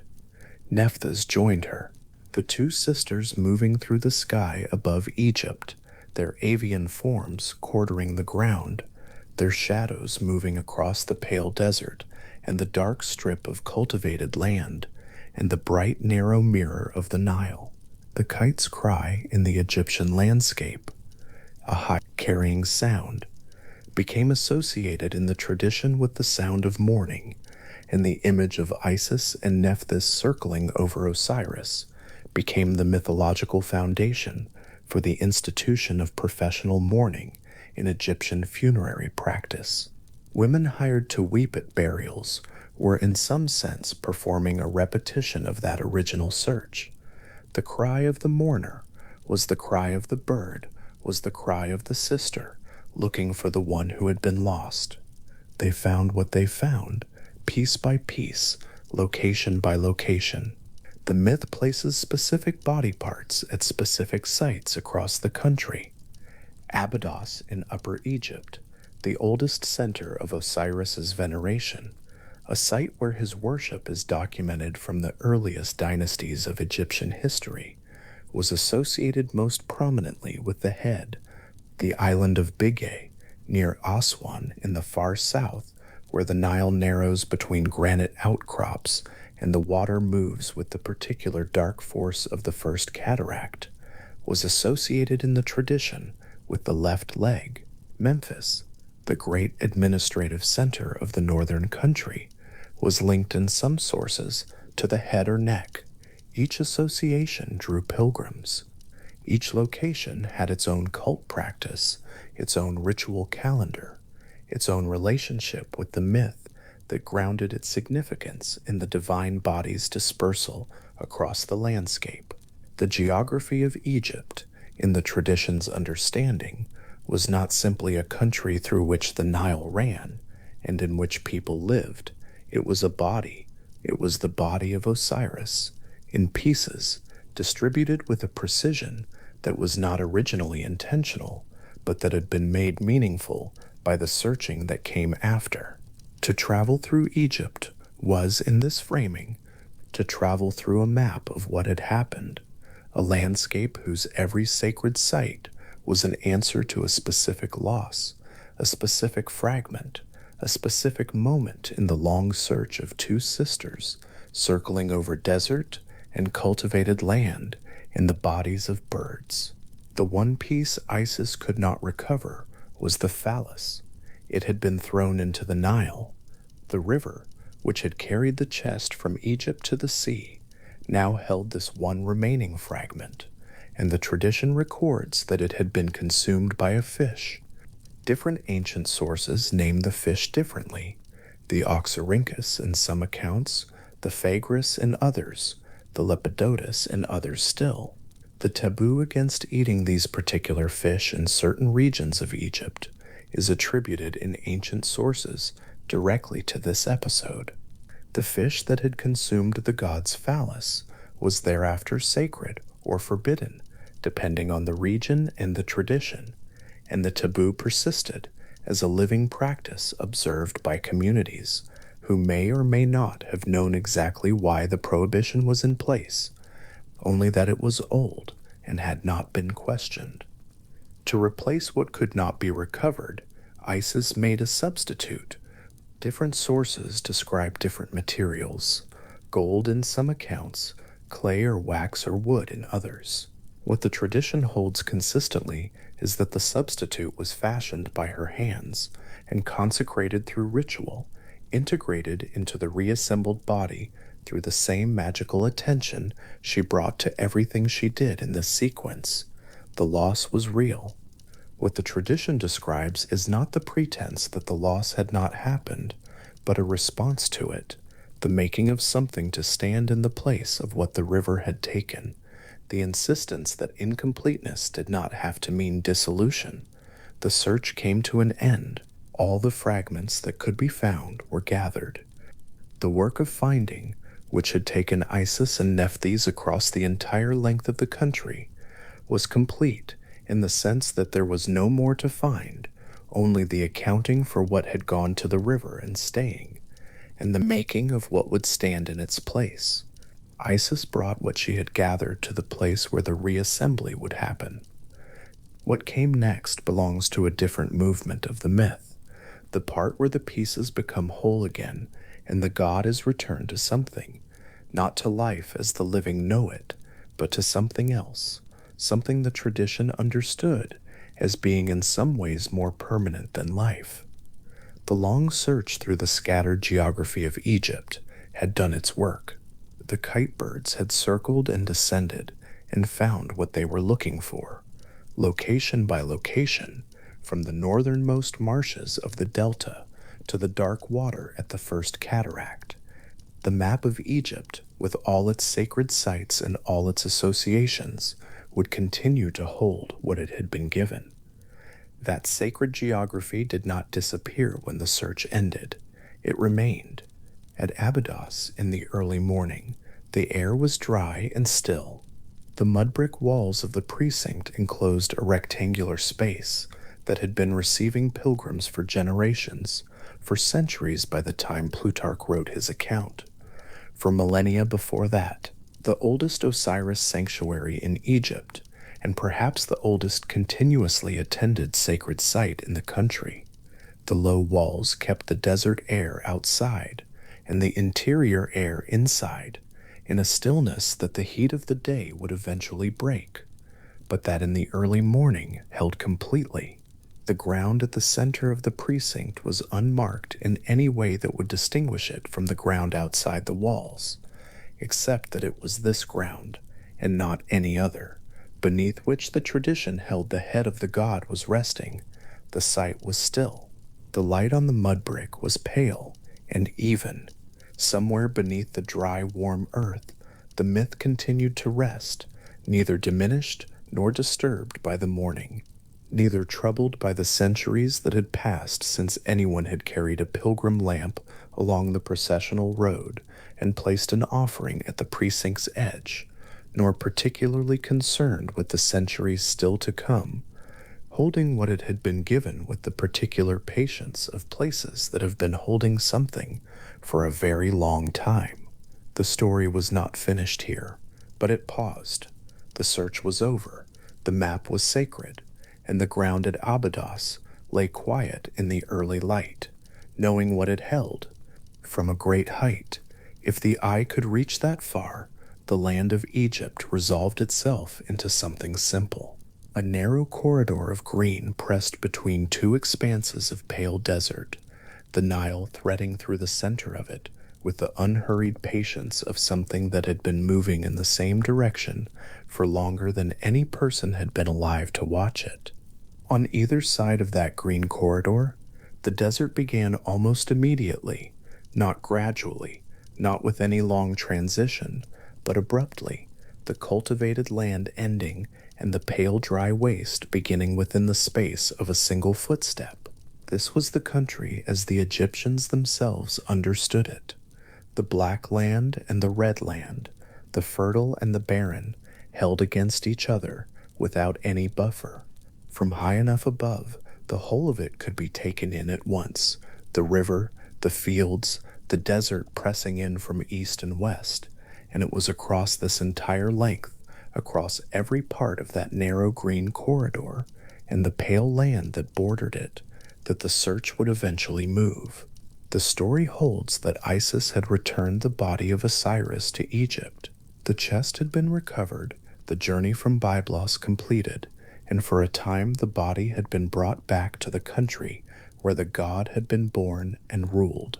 The tradition does not linger on whatever relief that homecoming represented, because what came next did not allow for it. Set discovered the body. The accounts vary in their detail about how he found it. Some hold that he was hunting by moonlight in the delta marshes when he came upon it. Others are silent on the circumstances, but the finding itself is consistent across sources. Set had not finished what he had begun, so he took the body of his brother and cut it into pieces, and he scattered those pieces across the length and breadth of Egypt, so that no single place might hold the god entire. The number of pieces is one of those details the Egyptian tradition held differently, depending on who was telling the story. Plutarch, writing in Greek around 100 CE, gives the number as 14. Other Egyptian sources preserve 16. Some texts move as high as 42, a number that may not be incidental, 42 being the count of Egypt's administrative provinces, each of which the tradition sometimes associated with a single fragment. What the variation itself suggests is that the story was being told and retold across a very long span of time in temples and cities separated by geography and by centuries, each center of worship holding its own understanding of the myth in ways that were not always identical. The number was not fixed because the story was not fixed. It was alive in the way that religious traditions are alive, growing where it was tended, shaped by the hands of those who kept it. What remained constant was the image at the center of the act, the god's body divided and spread across the country, pieces of him lying in the desert and in the fields and near the river's edge, in the delta and in Upper Egypt, in places close together and in places very far apart. Set had intended this as a kind of permanent undoing. A body so thoroughly distributed could not be made whole. A god scattered across 40 or more locations could not return. This was the logic of the act, and it was a logic that the tradition would eventually answer, but not before something else happened first, something that was in many ways the more extraordinary part of the story. Every place where a fragment of Osiris fell became sacred. That was the paradox the myth contained, and it was not a small one. The act of scattering that Set had intended as destruction became, in the geography of Egypt, a kind of distribution. Each location where a piece of the god had rested became a place where the god was present, where his power gathered and settled into the earth, where a shrine might be built, or a ritual performed, or a pilgrimage made. Set had wanted to make Osiris absent from Egypt.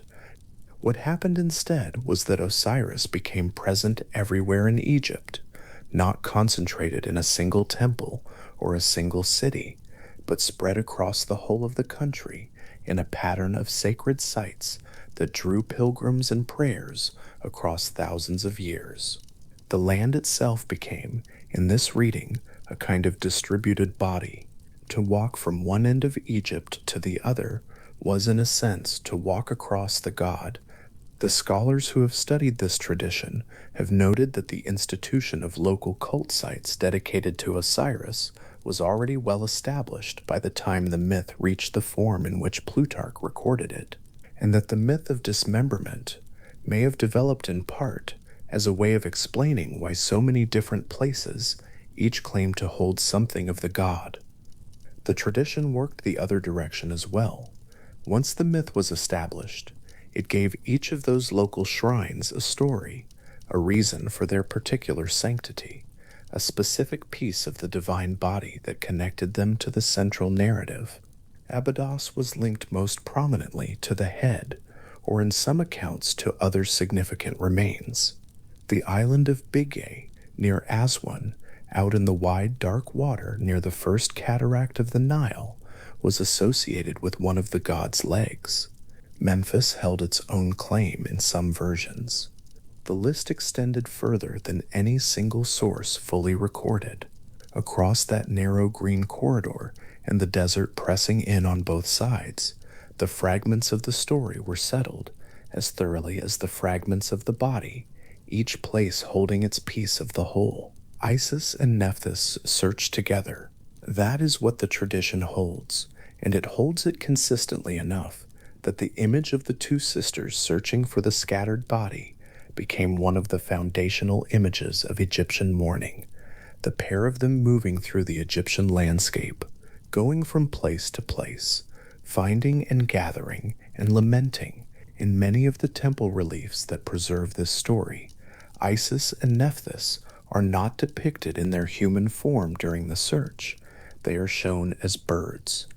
Kites, specifically the large raptors with the broad wings and the forked tails that would have been a common enough sight, wheeling over the Egyptian countryside, riding the thermals in long, slow circles above the fields and the desert. The tradition associated the kite with mourning, in part because of this myth, and the cries of kites were interpreted in later Egyptian religious practice as the voices of the sisters lamenting, a bird high up in the bright sky over the fields, its shadow moving across the pale ground, its cry descending. This was not merely a bird, it was the sound of grief, given wings, moving through the air over a landscape that held something it was searching for. The image of two kite birds turning in slow arcs above the Egyptian desert has a quality that the tradition seems to have known exactly how to use. The birds are searching, and their searching is visible, the wide circles, the gradual descent when something below draws their attention, the slow, unhurried persistence of the flight. Grief in this tradition was not depicted as paralysis or collapse. It was depicted as motion. It went on moving, even when it did not know where it was going. It covered ground.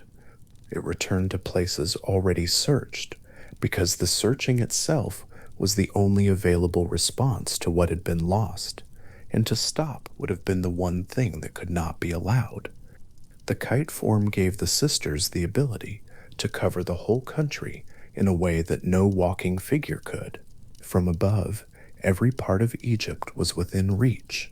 Every field, every stretch of desert, every bend of the river, every place where something might have come to rest. At some point in the search, and the tradition holds this as a particular difficulty, Isis found that one piece of her husband's body could not be recovered. It had been thrown into the Nile. The fish had taken it. The piece that could not be found was the phallus, and the fish that had consumed it are named differently across different versions of the story.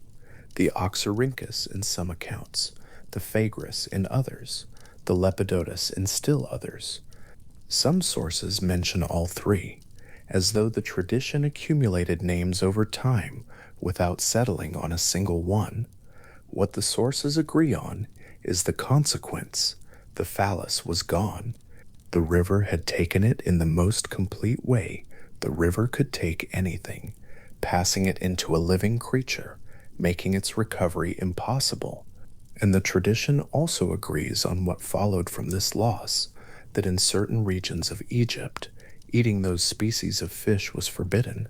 The taboo traced directly back to this episode, the dietary practice carrying the memory of the myth in every household where the rule was observed. The fish that swam slowly in the shaded water near the bank, their scales unremarkable in the low light, were connected to one of the oldest stories the tradition had to tell. The taboo did not need to be explained each time it was followed. It was simply there, a rule with a reason so deep in the tradition that the reason itself had become a fixed part of the world. There is something in the detail of the fish that the tradition preserved with particular care, and it may be worth sitting with that detail for a moment. In a myth that is largely concerned with the possibility of reassembly, with the gathering of fragments and the restoration of wholeness, the fish introduce an irreversibility. What goes into the river at the right moment is gone.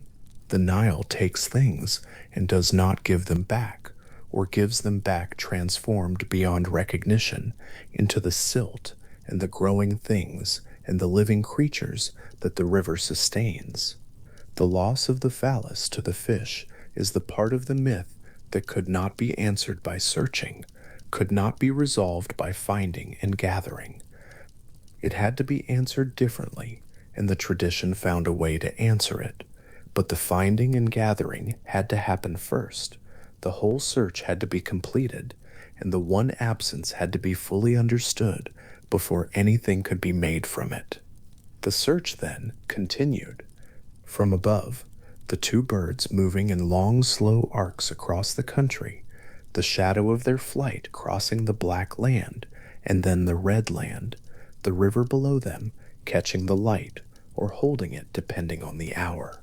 The delta in the north was different from the country near Thebes, which was different again from the country near Aswan, where the river narrowed between granite outcrops and the land grew rougher and the light seemed harder. Each region had its own quality. The delta was green and wet and dense, the papyrus marshes pressing close on all sides, the water between the reeds a dark, unreflective surface. The middle country was agricultural, the fields flat and wide, the irrigation channels dividing the land into rectangular sections that caught the water of the inundation and held it long enough for the grain to come up. Further south, where the river ran between hills, the cultivated strip narrowed, and the desert came close on both sides, the cliffs rising directly from the fields in some places, ochre and pale against the sky. To think of the search as moving through all of this, through the delta marshes and the flat agricultural country and the narrow southern valley, is to understand something about how the myth situated itself in relation to the actual geography of Egypt.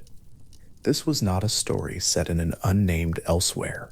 It was set here, in these specific places, along this specific river, in a landscape that the people who told the story could see from their own doorways or had walked through on their way to some other place. When the tradition said that a particular body part had come to rest in a particular location, it was attaching the myth to the ground in a way that made the myth inseparable from the place. The people of Abydos were not merely inhabitants of a city where Osiris was worshipped. They were inhabitants of a city built over the place where the god's most sacred remains had come to rest. The ground beneath the city was not ordinary ground. It held something. The island of Biga, near Aswan, sits out in the Nile, among the rocky outcrops of the first cataract, the river breaking around the granite in quick, pale water before settling again downstream. The island itself is quiet. It was considered so sacred in the later periods of Egyptian religion that it was forbidden to ordinary human habitation, the priests the only ones permitted to approach it, and even they only at prescribed times, and for prescribed purposes. No bird was said to fly over it. No fish was said to be caught in the waters around it. The silence of the place was protective, a kind of holy stillness maintained around the spot where the god's remains were said to rest. To approach Biga by water, with that water and matic sheep prostrike fire, and there efterward steldigurd, dat hatio, kind of poster to all to watcher, where emitiv cambralv, brebetin workbalb, kind of prosterd fan, korgal porjan. In the early morning, when the light was still low, and the granite was dark and wet from the night, would have been to approach something at the very edge of the ordinary world, a place where the boundary between the living country and the country below it was thinner than usual, where the ground was not quite the same as other ground. The precinct at Abydos was different in character, but similar in the quality of attention it received. It was located at the edge of the cultivated land, where the fields ended and the desert began, that sharp boundary between the black land and the red land that ran the whole length of the country.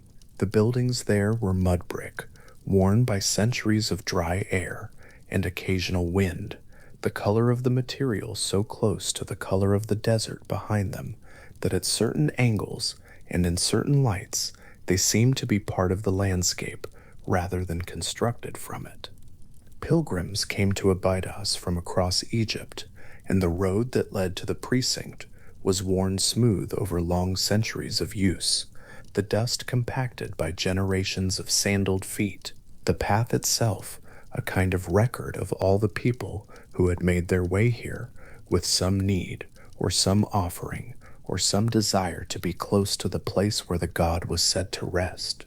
The approach to the precinct would have been made in a particular frame of mind, not the alertness of someone moving through an ordinary place, but the slowing attention of someone who is arriving somewhere that has been at the center of the world for longer than memory can reach.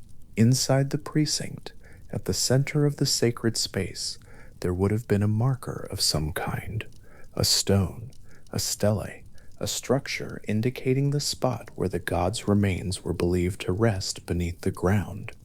The air inside the low mud brick walls was dry in a way that was different from the dryness outside them, still in a way that felt deliberate, as though the walls themselves were holding something in.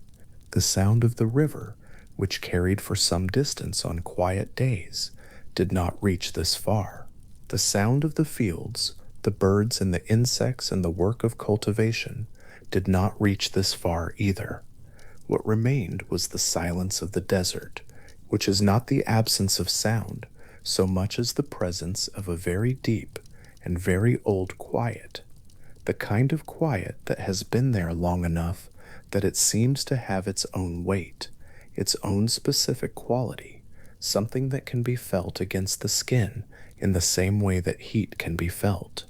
Across all of these sites, Biggi and Abydos and Memphis and the others whose names have survived, and the others whose names have not, the tradition had done something unusual with the logic of the myth.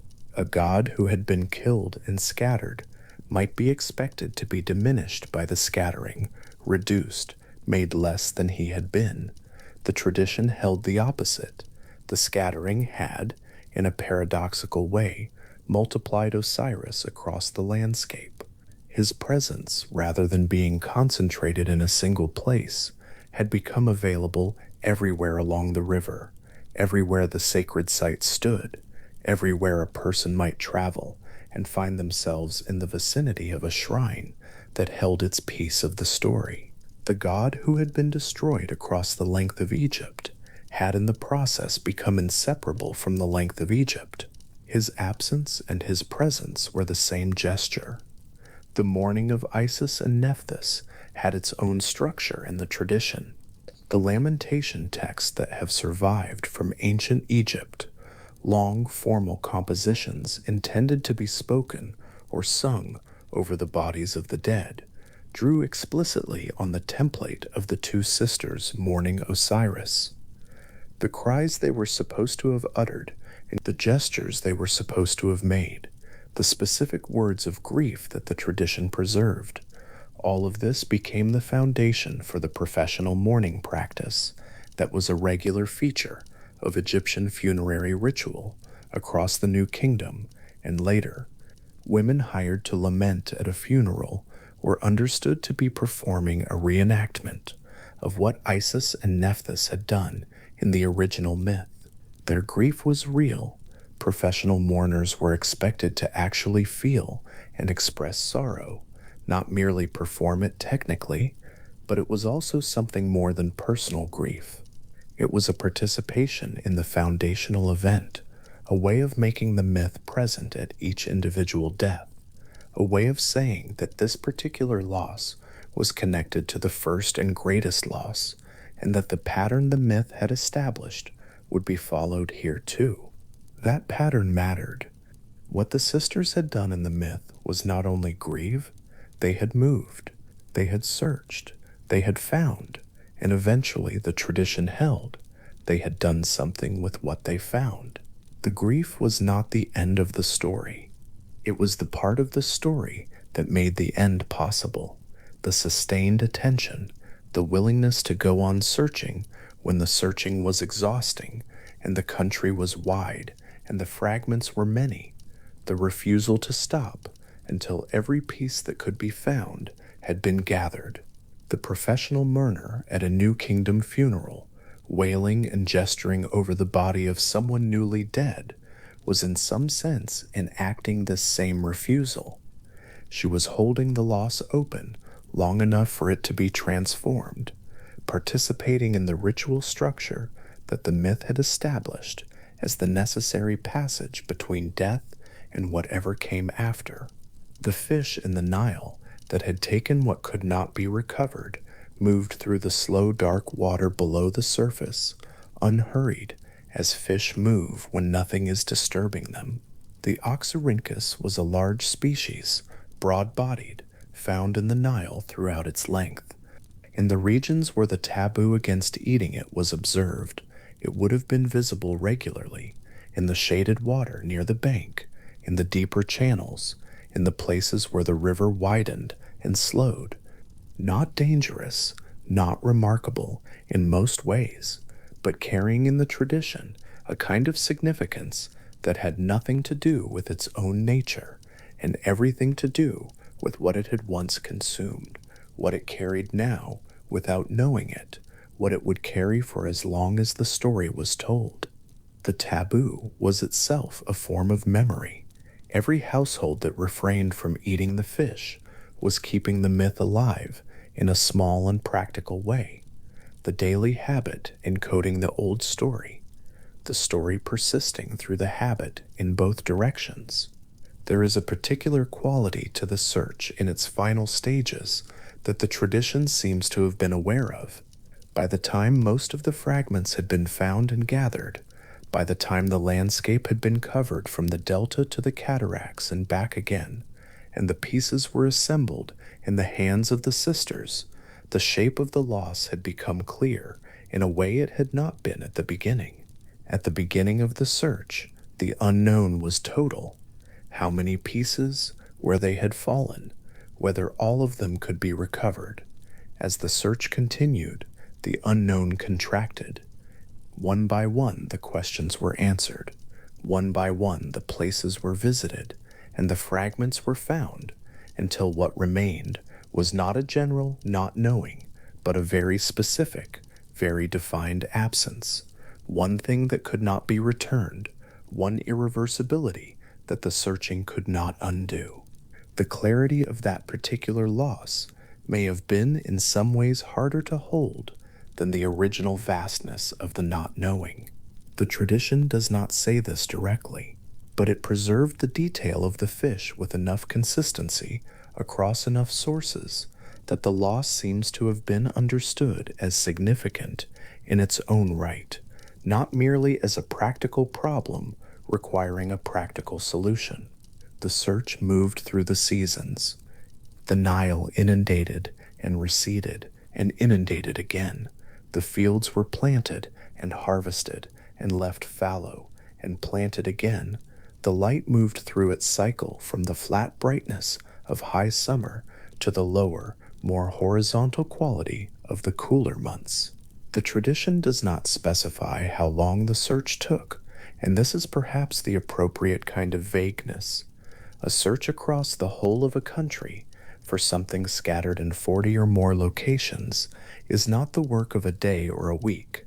It has the quality of an undertaking so large that time passes inside it, that the seasons change, and the river rises and falls, and the searching continues through all of it, with the same patient, unhurried persistence that the kite demonstrates when it circles high above the ground, riding the warm air, looking down. When the gathering was complete, or as complete as it could be, given the one absence, the scene that the tradition preserved was the assembled pieces of the god laid out in the order of a body, the form recognizable despite everything that had been done to it. This is where the myth paused, in its careful way, before moving forward. The figure laid out on the ground, or on whatever surface the myth imagined for this purpose, was not yet the living Osiris, and not yet the mummified Osiris. It was something in between, something that had been brought back from scattered across the whole length of Egypt into a single place, a body made of all the places where it had been, carrying in its reassembly the geography of the entire search. The fragments had been through the delta and the middle country and the southern valley. They had rested near the river and in the desert, in places loud with the sound of cultivation, and in places as silent as Biggie. The body, when it was laid out, was somehow all of those places at once. The precincted Abydos in the early morning Before the heat arrived, and before any pilgrims had made their way along the worn road from the cultivated land, the low mud brick walls still held the chill of the night in them, the stone cooler than the air, the shadows inside the enclosure longer and darker than the shadows outside. The sky above the open precinct was the pale color it held before the light fully strengthened, not yet blue, not quite white, a particular undecided color that the early morning over the Egyptian desert sometimes reached. The air was dry and very still. No bird called. The ground at the center of the space, the unmarked ground above where the tradition said the god's remains had come to rest, looked exactly like other ground. The same pale packed earth, the same faint scatter of small stones, the same flatness that extended in every direction from the precinct walls outward into the desert. And yet here was the center of the story. Here was the place that pilgrims had been walking toward for 3,000 years.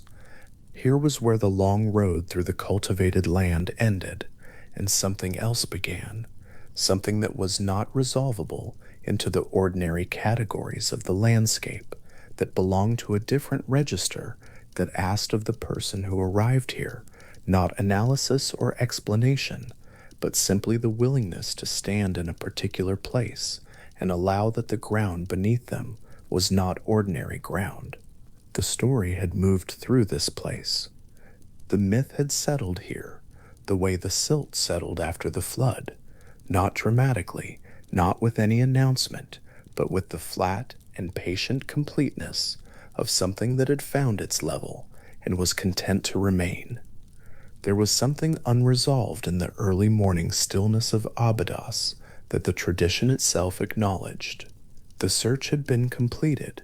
The pieces had been found and gathered as fully as they could be. The landscape had been covered. The sites had been established. The sacred geography had been distributed across the entire length of the country. And yet something remained that was not quite finished, not quite arrived at its final form. The body was assembled, but not yet transformed. The god was present in the ground, but not yet seated in authority. The story was at the place between gathering and becoming, between the labor of the search and whatever the search had made possible. The air above the precinct held the silence in it as the light strengthened slowly. The shadow of the west wall moved by degrees across the ground, shortening as the sun climbed.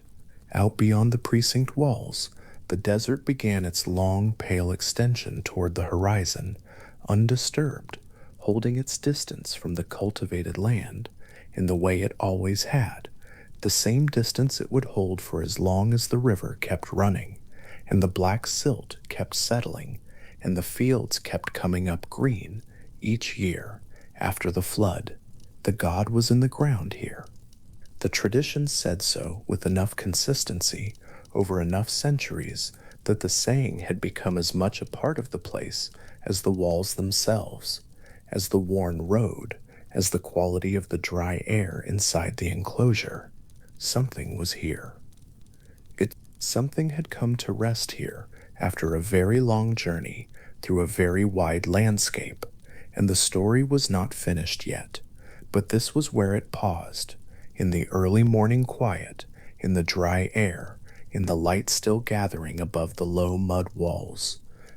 The ground at the center of the precinct was flat and still, and dark from the night's retained cold, the faint sheen of moisture on the packed earth, already beginning to leave it as the air warmed. The silence of it extended upward through the open roof of the precinct and continued into the sky, which was clearing now to the pale early blue of a morning that would be hot and long and still, like most mornings in this country, like the morning that would come tomorrow and the one after that. Isis held the first strip of linen above the body of the god, and the cloth hung still in the torchlight, pale as the inside of a shell, not yet touching anything. The figure beneath it lay on a low stone surface in a room that held no sound except the slow movement of flame. The work of finding had been done. The long passage from place to place across the length of Egypt, the careful gathering, the hours of arrangement, all of that had come to its end, and what remained now was the beginning of something else entirely. The linen waited. The torchlight moved along its edge in a slow, uneven shiver, and then the cloth descended, and the wrapping began at the feet. In the Egyptian tradition, what Isis performed in that room was understood as the first act of mummification ever carried out, the original working from which every subsequent preparation of the dead would be derived, across 3,000 years of Egyptian funerary practice. This was not a procedure she had learned from someone else. The tradition holds that she made it.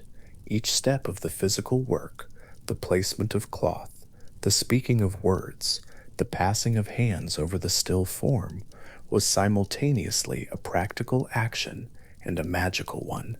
And the distinction between those two things, in the Egyptian understanding, was not a distinction that needed to be maintained. What the hands did, and what the words accomplished, were the same working, different surfaces of a single act. The linen moved upward from the feet in careful overlapping turns. The cloth was white, pressed flat, each layer slightly overreaching the last, so that the figure beneath gradually disappeared into an even, featureless form.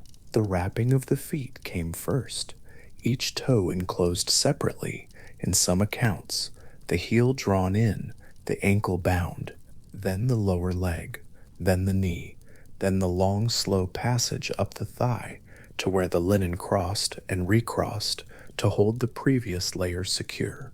There was no urgency in this.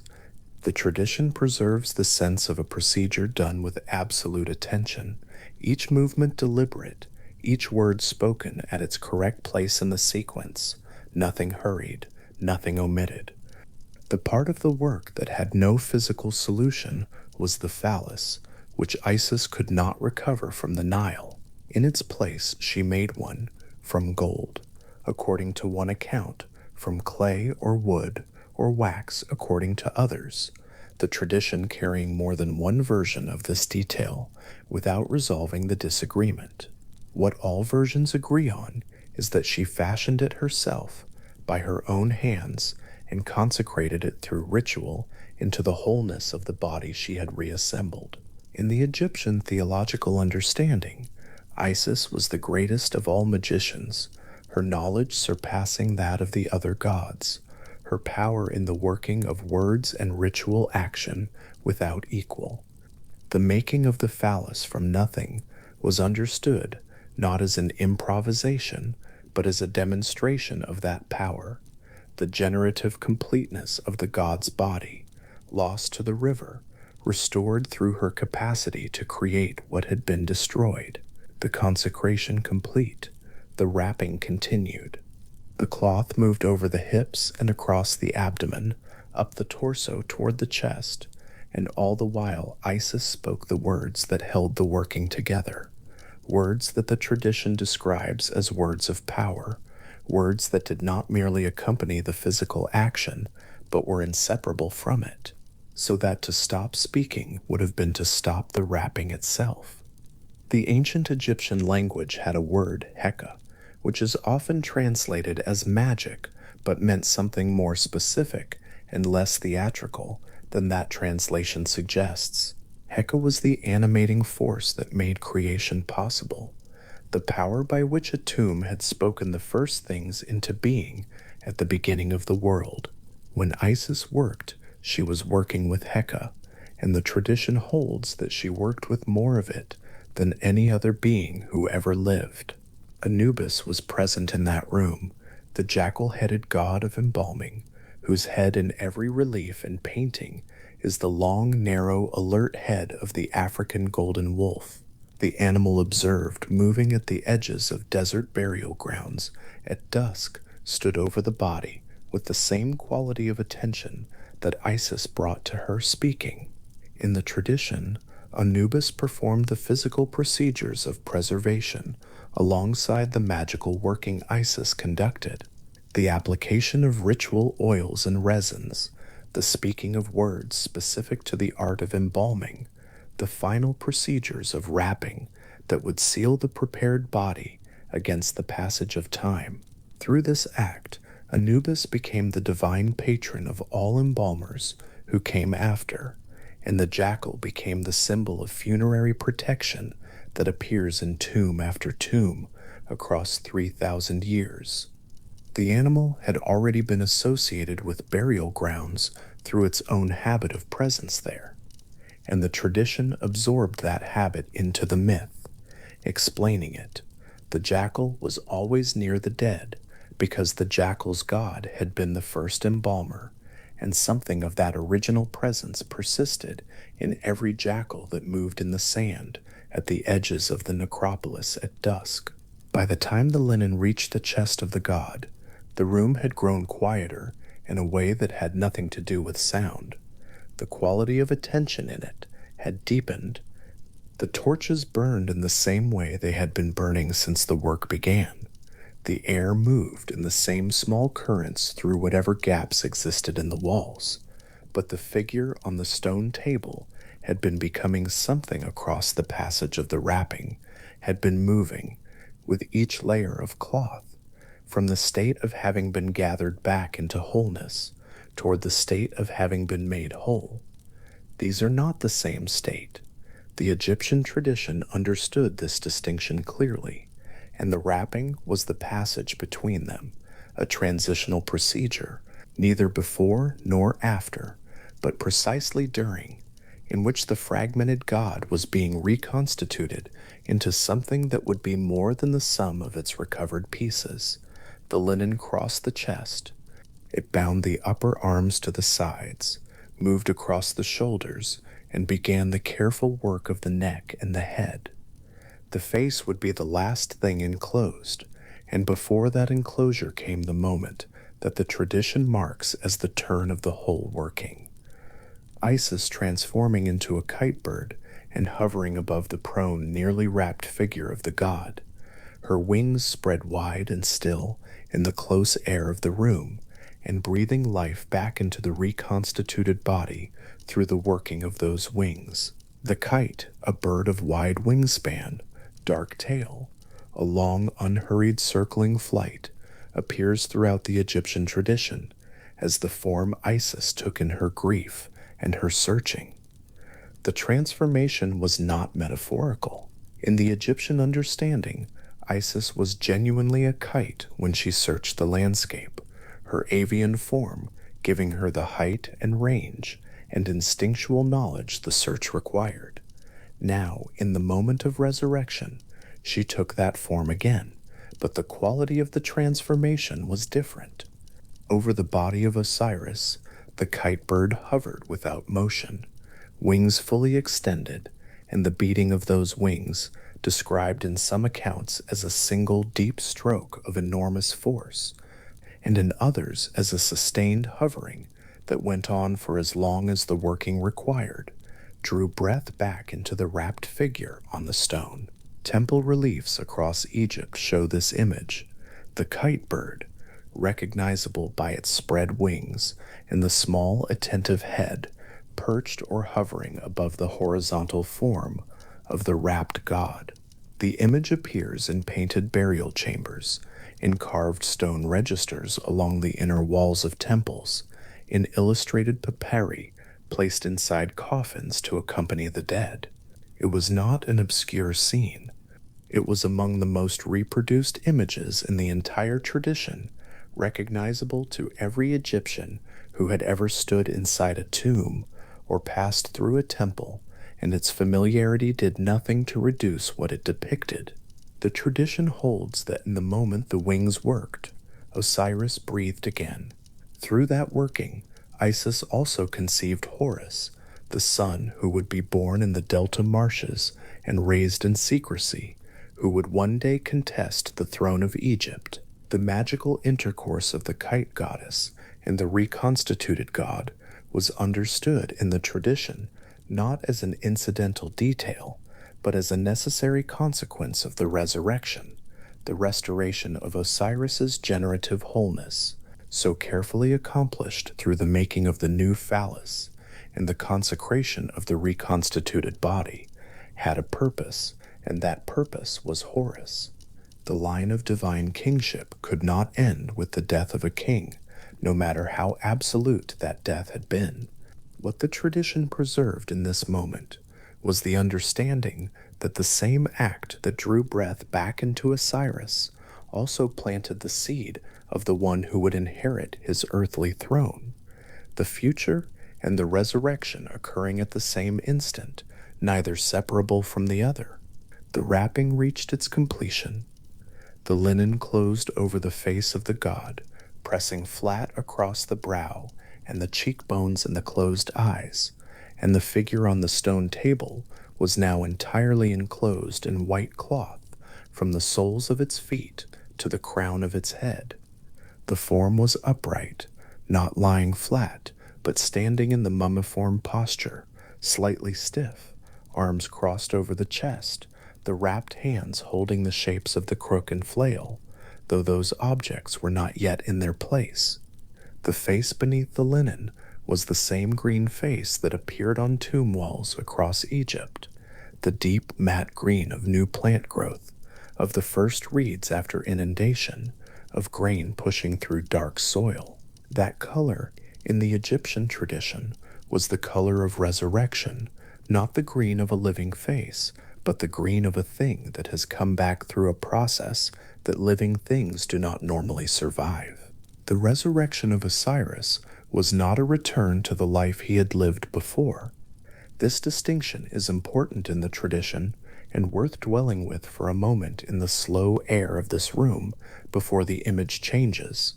Osiris did not wake up and walk out of the chamber where Isis had prepared him and resume his life as the king of Egypt. He did not ascend to a throne in a palace in a city beside the Nile. The earthly world was not his world anymore, and the tradition is clear on this point. The resurrection that Isis accomplished through the first mummification was a resurrection into a different kind of existence, sovereign and permanent, and entirely unlike the living kingship that Set had interrupted. The throne of Egypt would pass to Horus. The throne that Osiris inherited was something else, and it was something larger. The duat was the Egyptian understanding of the realm beneath the earth, a place that existed below the world of the living, through which the bark of the sun god Ra traveled each night, moving from west to east through 12 hours of darkness before rising again in the eastern sky. The duat was not simply an absence of light. The tradition describes it as a realm with its own geography, wide waterways, banks marked by the presences of the dead, gates attended by serpent gods who required the correct words of power before they would open, fields of abundant grain in some regions, dark and difficult passages in others. The bark of Ra moved through this realm each night, and its passage was both a journey and a maintenance. The god's movement through the dark world was what made his rising possible, what made the night pass and the morning arrive. Without that passage, the sun would not return. Into the sovereignty of the duat, Osiris descended as its ruler. The tradition is settled on this. The realm of the dead needed a king, and the god who had himself passed through death and been reconstituted from its pieces was the appropriate king for it. His authority there was absolute in the way that Ra's authority in the sky was absolute, not arbitrary or contested, but structural, inherent in what he had become through the passage of the myth. In the duat, the dead arrived at the end of their own particular passages, and Osiris presided over the realm they entered. The tradition holds that every Egyptian who died became, in the act of dying, Osiris, took on the god's nature in the way that a new pharaoh took on the nature of the living Horus at coronation. The deceased was prepared with linen bandages and sacred oils, and the same words of power that Isis had spoken over the first mummified body, because every mummification was a repetition of that original act, a reaching back to the moment in that stone room when the wrapping had moved from the feet upward and the world had changed. The image of Osiris enthroned in the duat appears in funerary texts and in the illustrated manuscripts that Egyptologists have come to call the Book of the Dead, though the Egyptians themselves called it by a name that translates more closely as the Book of Coming Forth by Day, a title that points toward emergence and passage rather than toward death, toward the morning on the other side of the night through which the bark of Ra was traveling.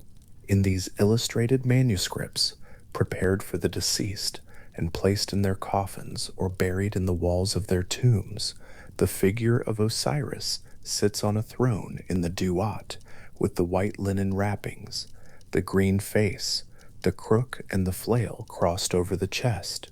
The posture is the same posture in which he appears in tomb paintings that predate those manuscripts by 1,000 years. The form is consistent across the millennia, not because the tradition was rigid, but because the image had settled into the shape it needed, had found its own correct proportions, and held them around the enthroned figure. The tradition places the waterways of the duat, moving in the dimness, wide, unhurried dark at their surface, reflecting the low light of a realm that was neither night nor day, but something between them, the permanent and stable darkness that was not threatening, but simply the character of the place. The dead moved along the banks of those waterways, their forms recognizable from the life they had lived above, their passage through the duat governed by the procedures and words that their survivors had placed inside their coffins. Some accounts describe those waterways as carrying the bark of Ra on his nightly passage, the sun god traveling through the ruler of the dead's realm in a relationship of mutual necessity, each requiring the other's domain for the whole cycle to continue.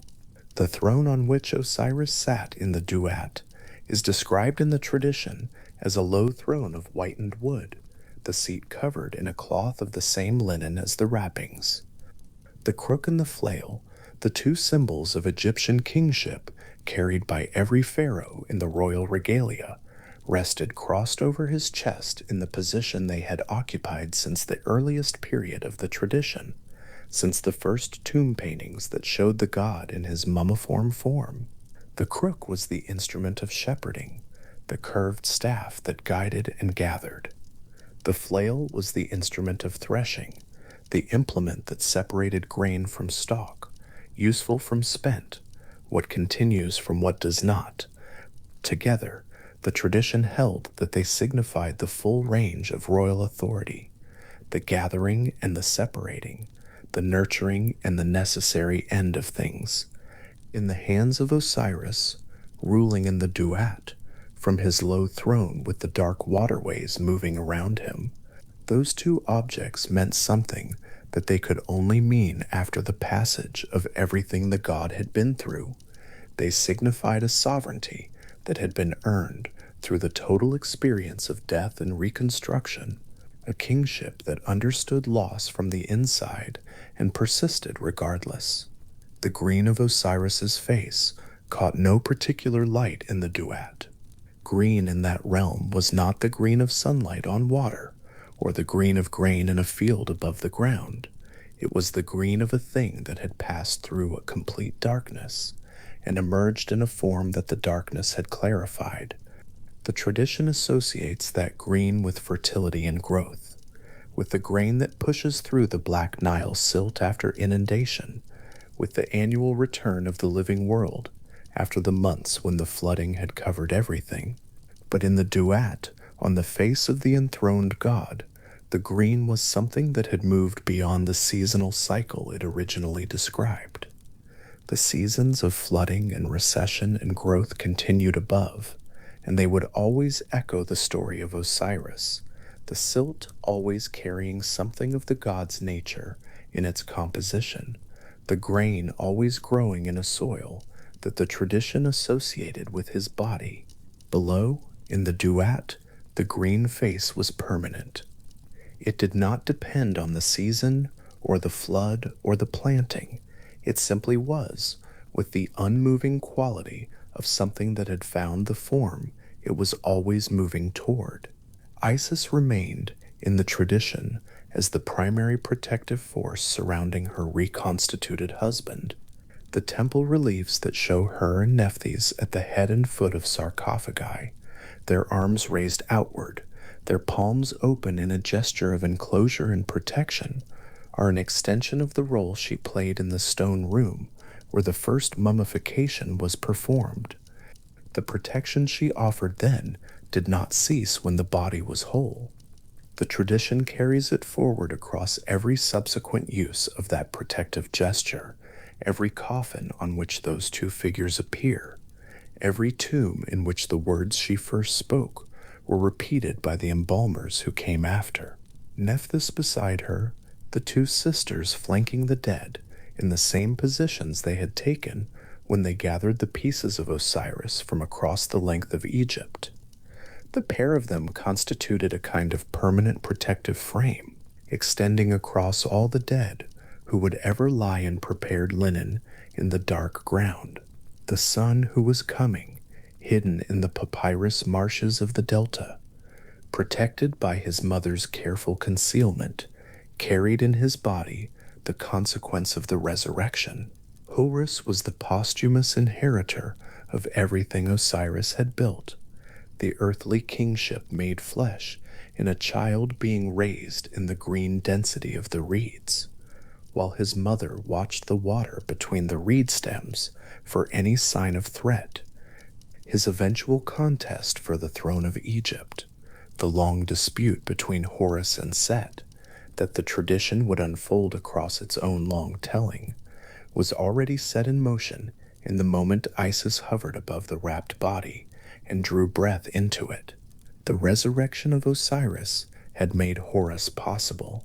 The making of Horus had made the restoration of earthly kingship possible. The three events were a single sequence, not separate occurrences linked by coincidence, but a single unfolding, each step necessary for the next, the whole thing moving with the unhurried inevitability of a myth that has been told so many times it has worn its own path through the world. Osiris in the duet did not look toward the earthly world he had left. The tradition does not describe him watching the contest of Horus and Set from below, or intervening in the succession of the living throne, or measuring the gap between his own death and his son's eventual coronation. The duat was sufficient, and the tradition holds that the realm he ruled was not a lesser existence than the one that had been interrupted. It was a different existence, fully sovereign in its own domain, with its own geography and its own demands and its own permanent quality that the shifting world above did not possess. The Nile flooded and receded. The grain grew and was cut. The pharaohs died, and their sons were crowned Horus, and they ruled, and they died, and became Osiris, in their turn, each one passing through the ceremony of death that was understood as the same passage the god himself had made, each one arriving in the duat where Osiris had been sitting since the first mummification was completed. The sequence never stopped.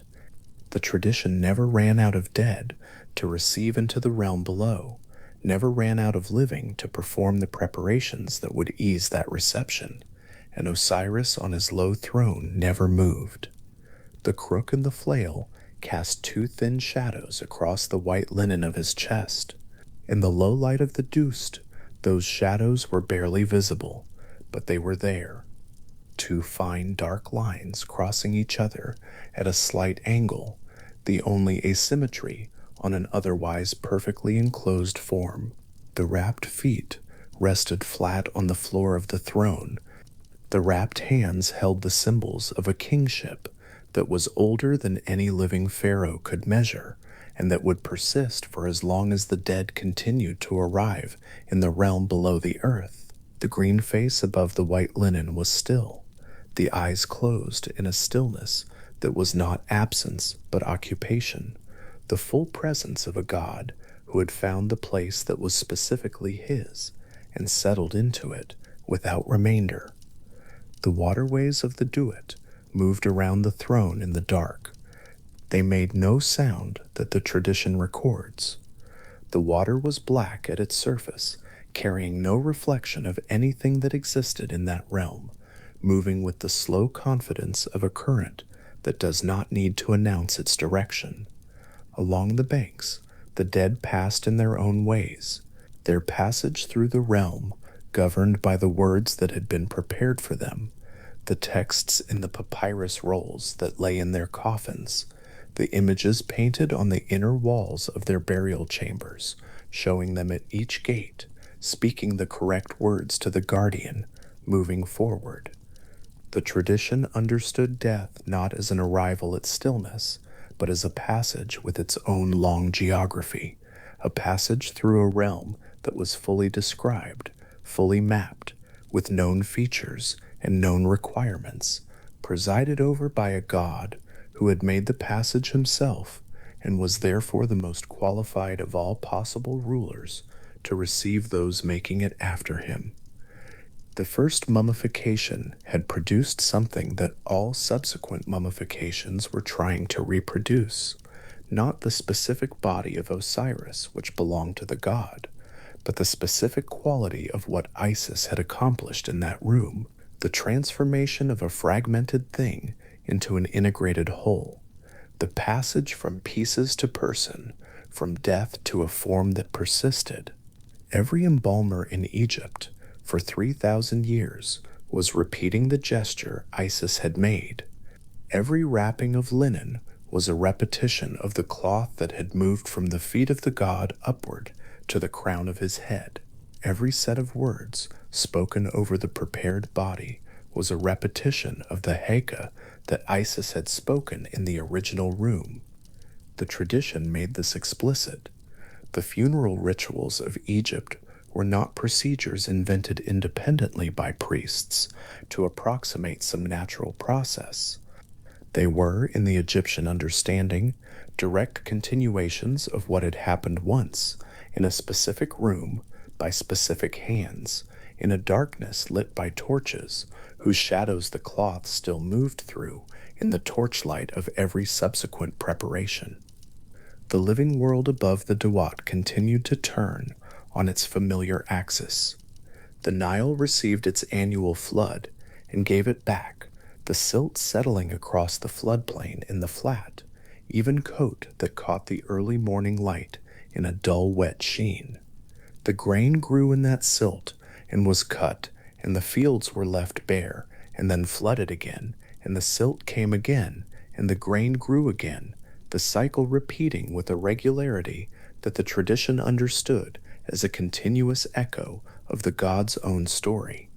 The flooding a death, the recession a return, the silt, the body of the god distributed across the soil of Egypt, the grain pushing upward through that body. In the tomb, paintings that showed the green shoots rising from the linen-wrapped chest. Every growing season was Osiris. Every harvest was a repetition of something that had happened once and then became a pattern in the structure of the world. But the god himself was below, in the duet, on his throne. The seasonal echoes of his story moved across the surface of the world above his realm, the flooding and the grain and the black silt spreading flat and wet from horizon to horizon, while he sat in the permanent dark beneath it all. Holding the crook and the flail in their crossed position over his wrapped chest, the green face composed and still, the eyes at rest. The waterways moved past in the dark. The dead continued to arrive.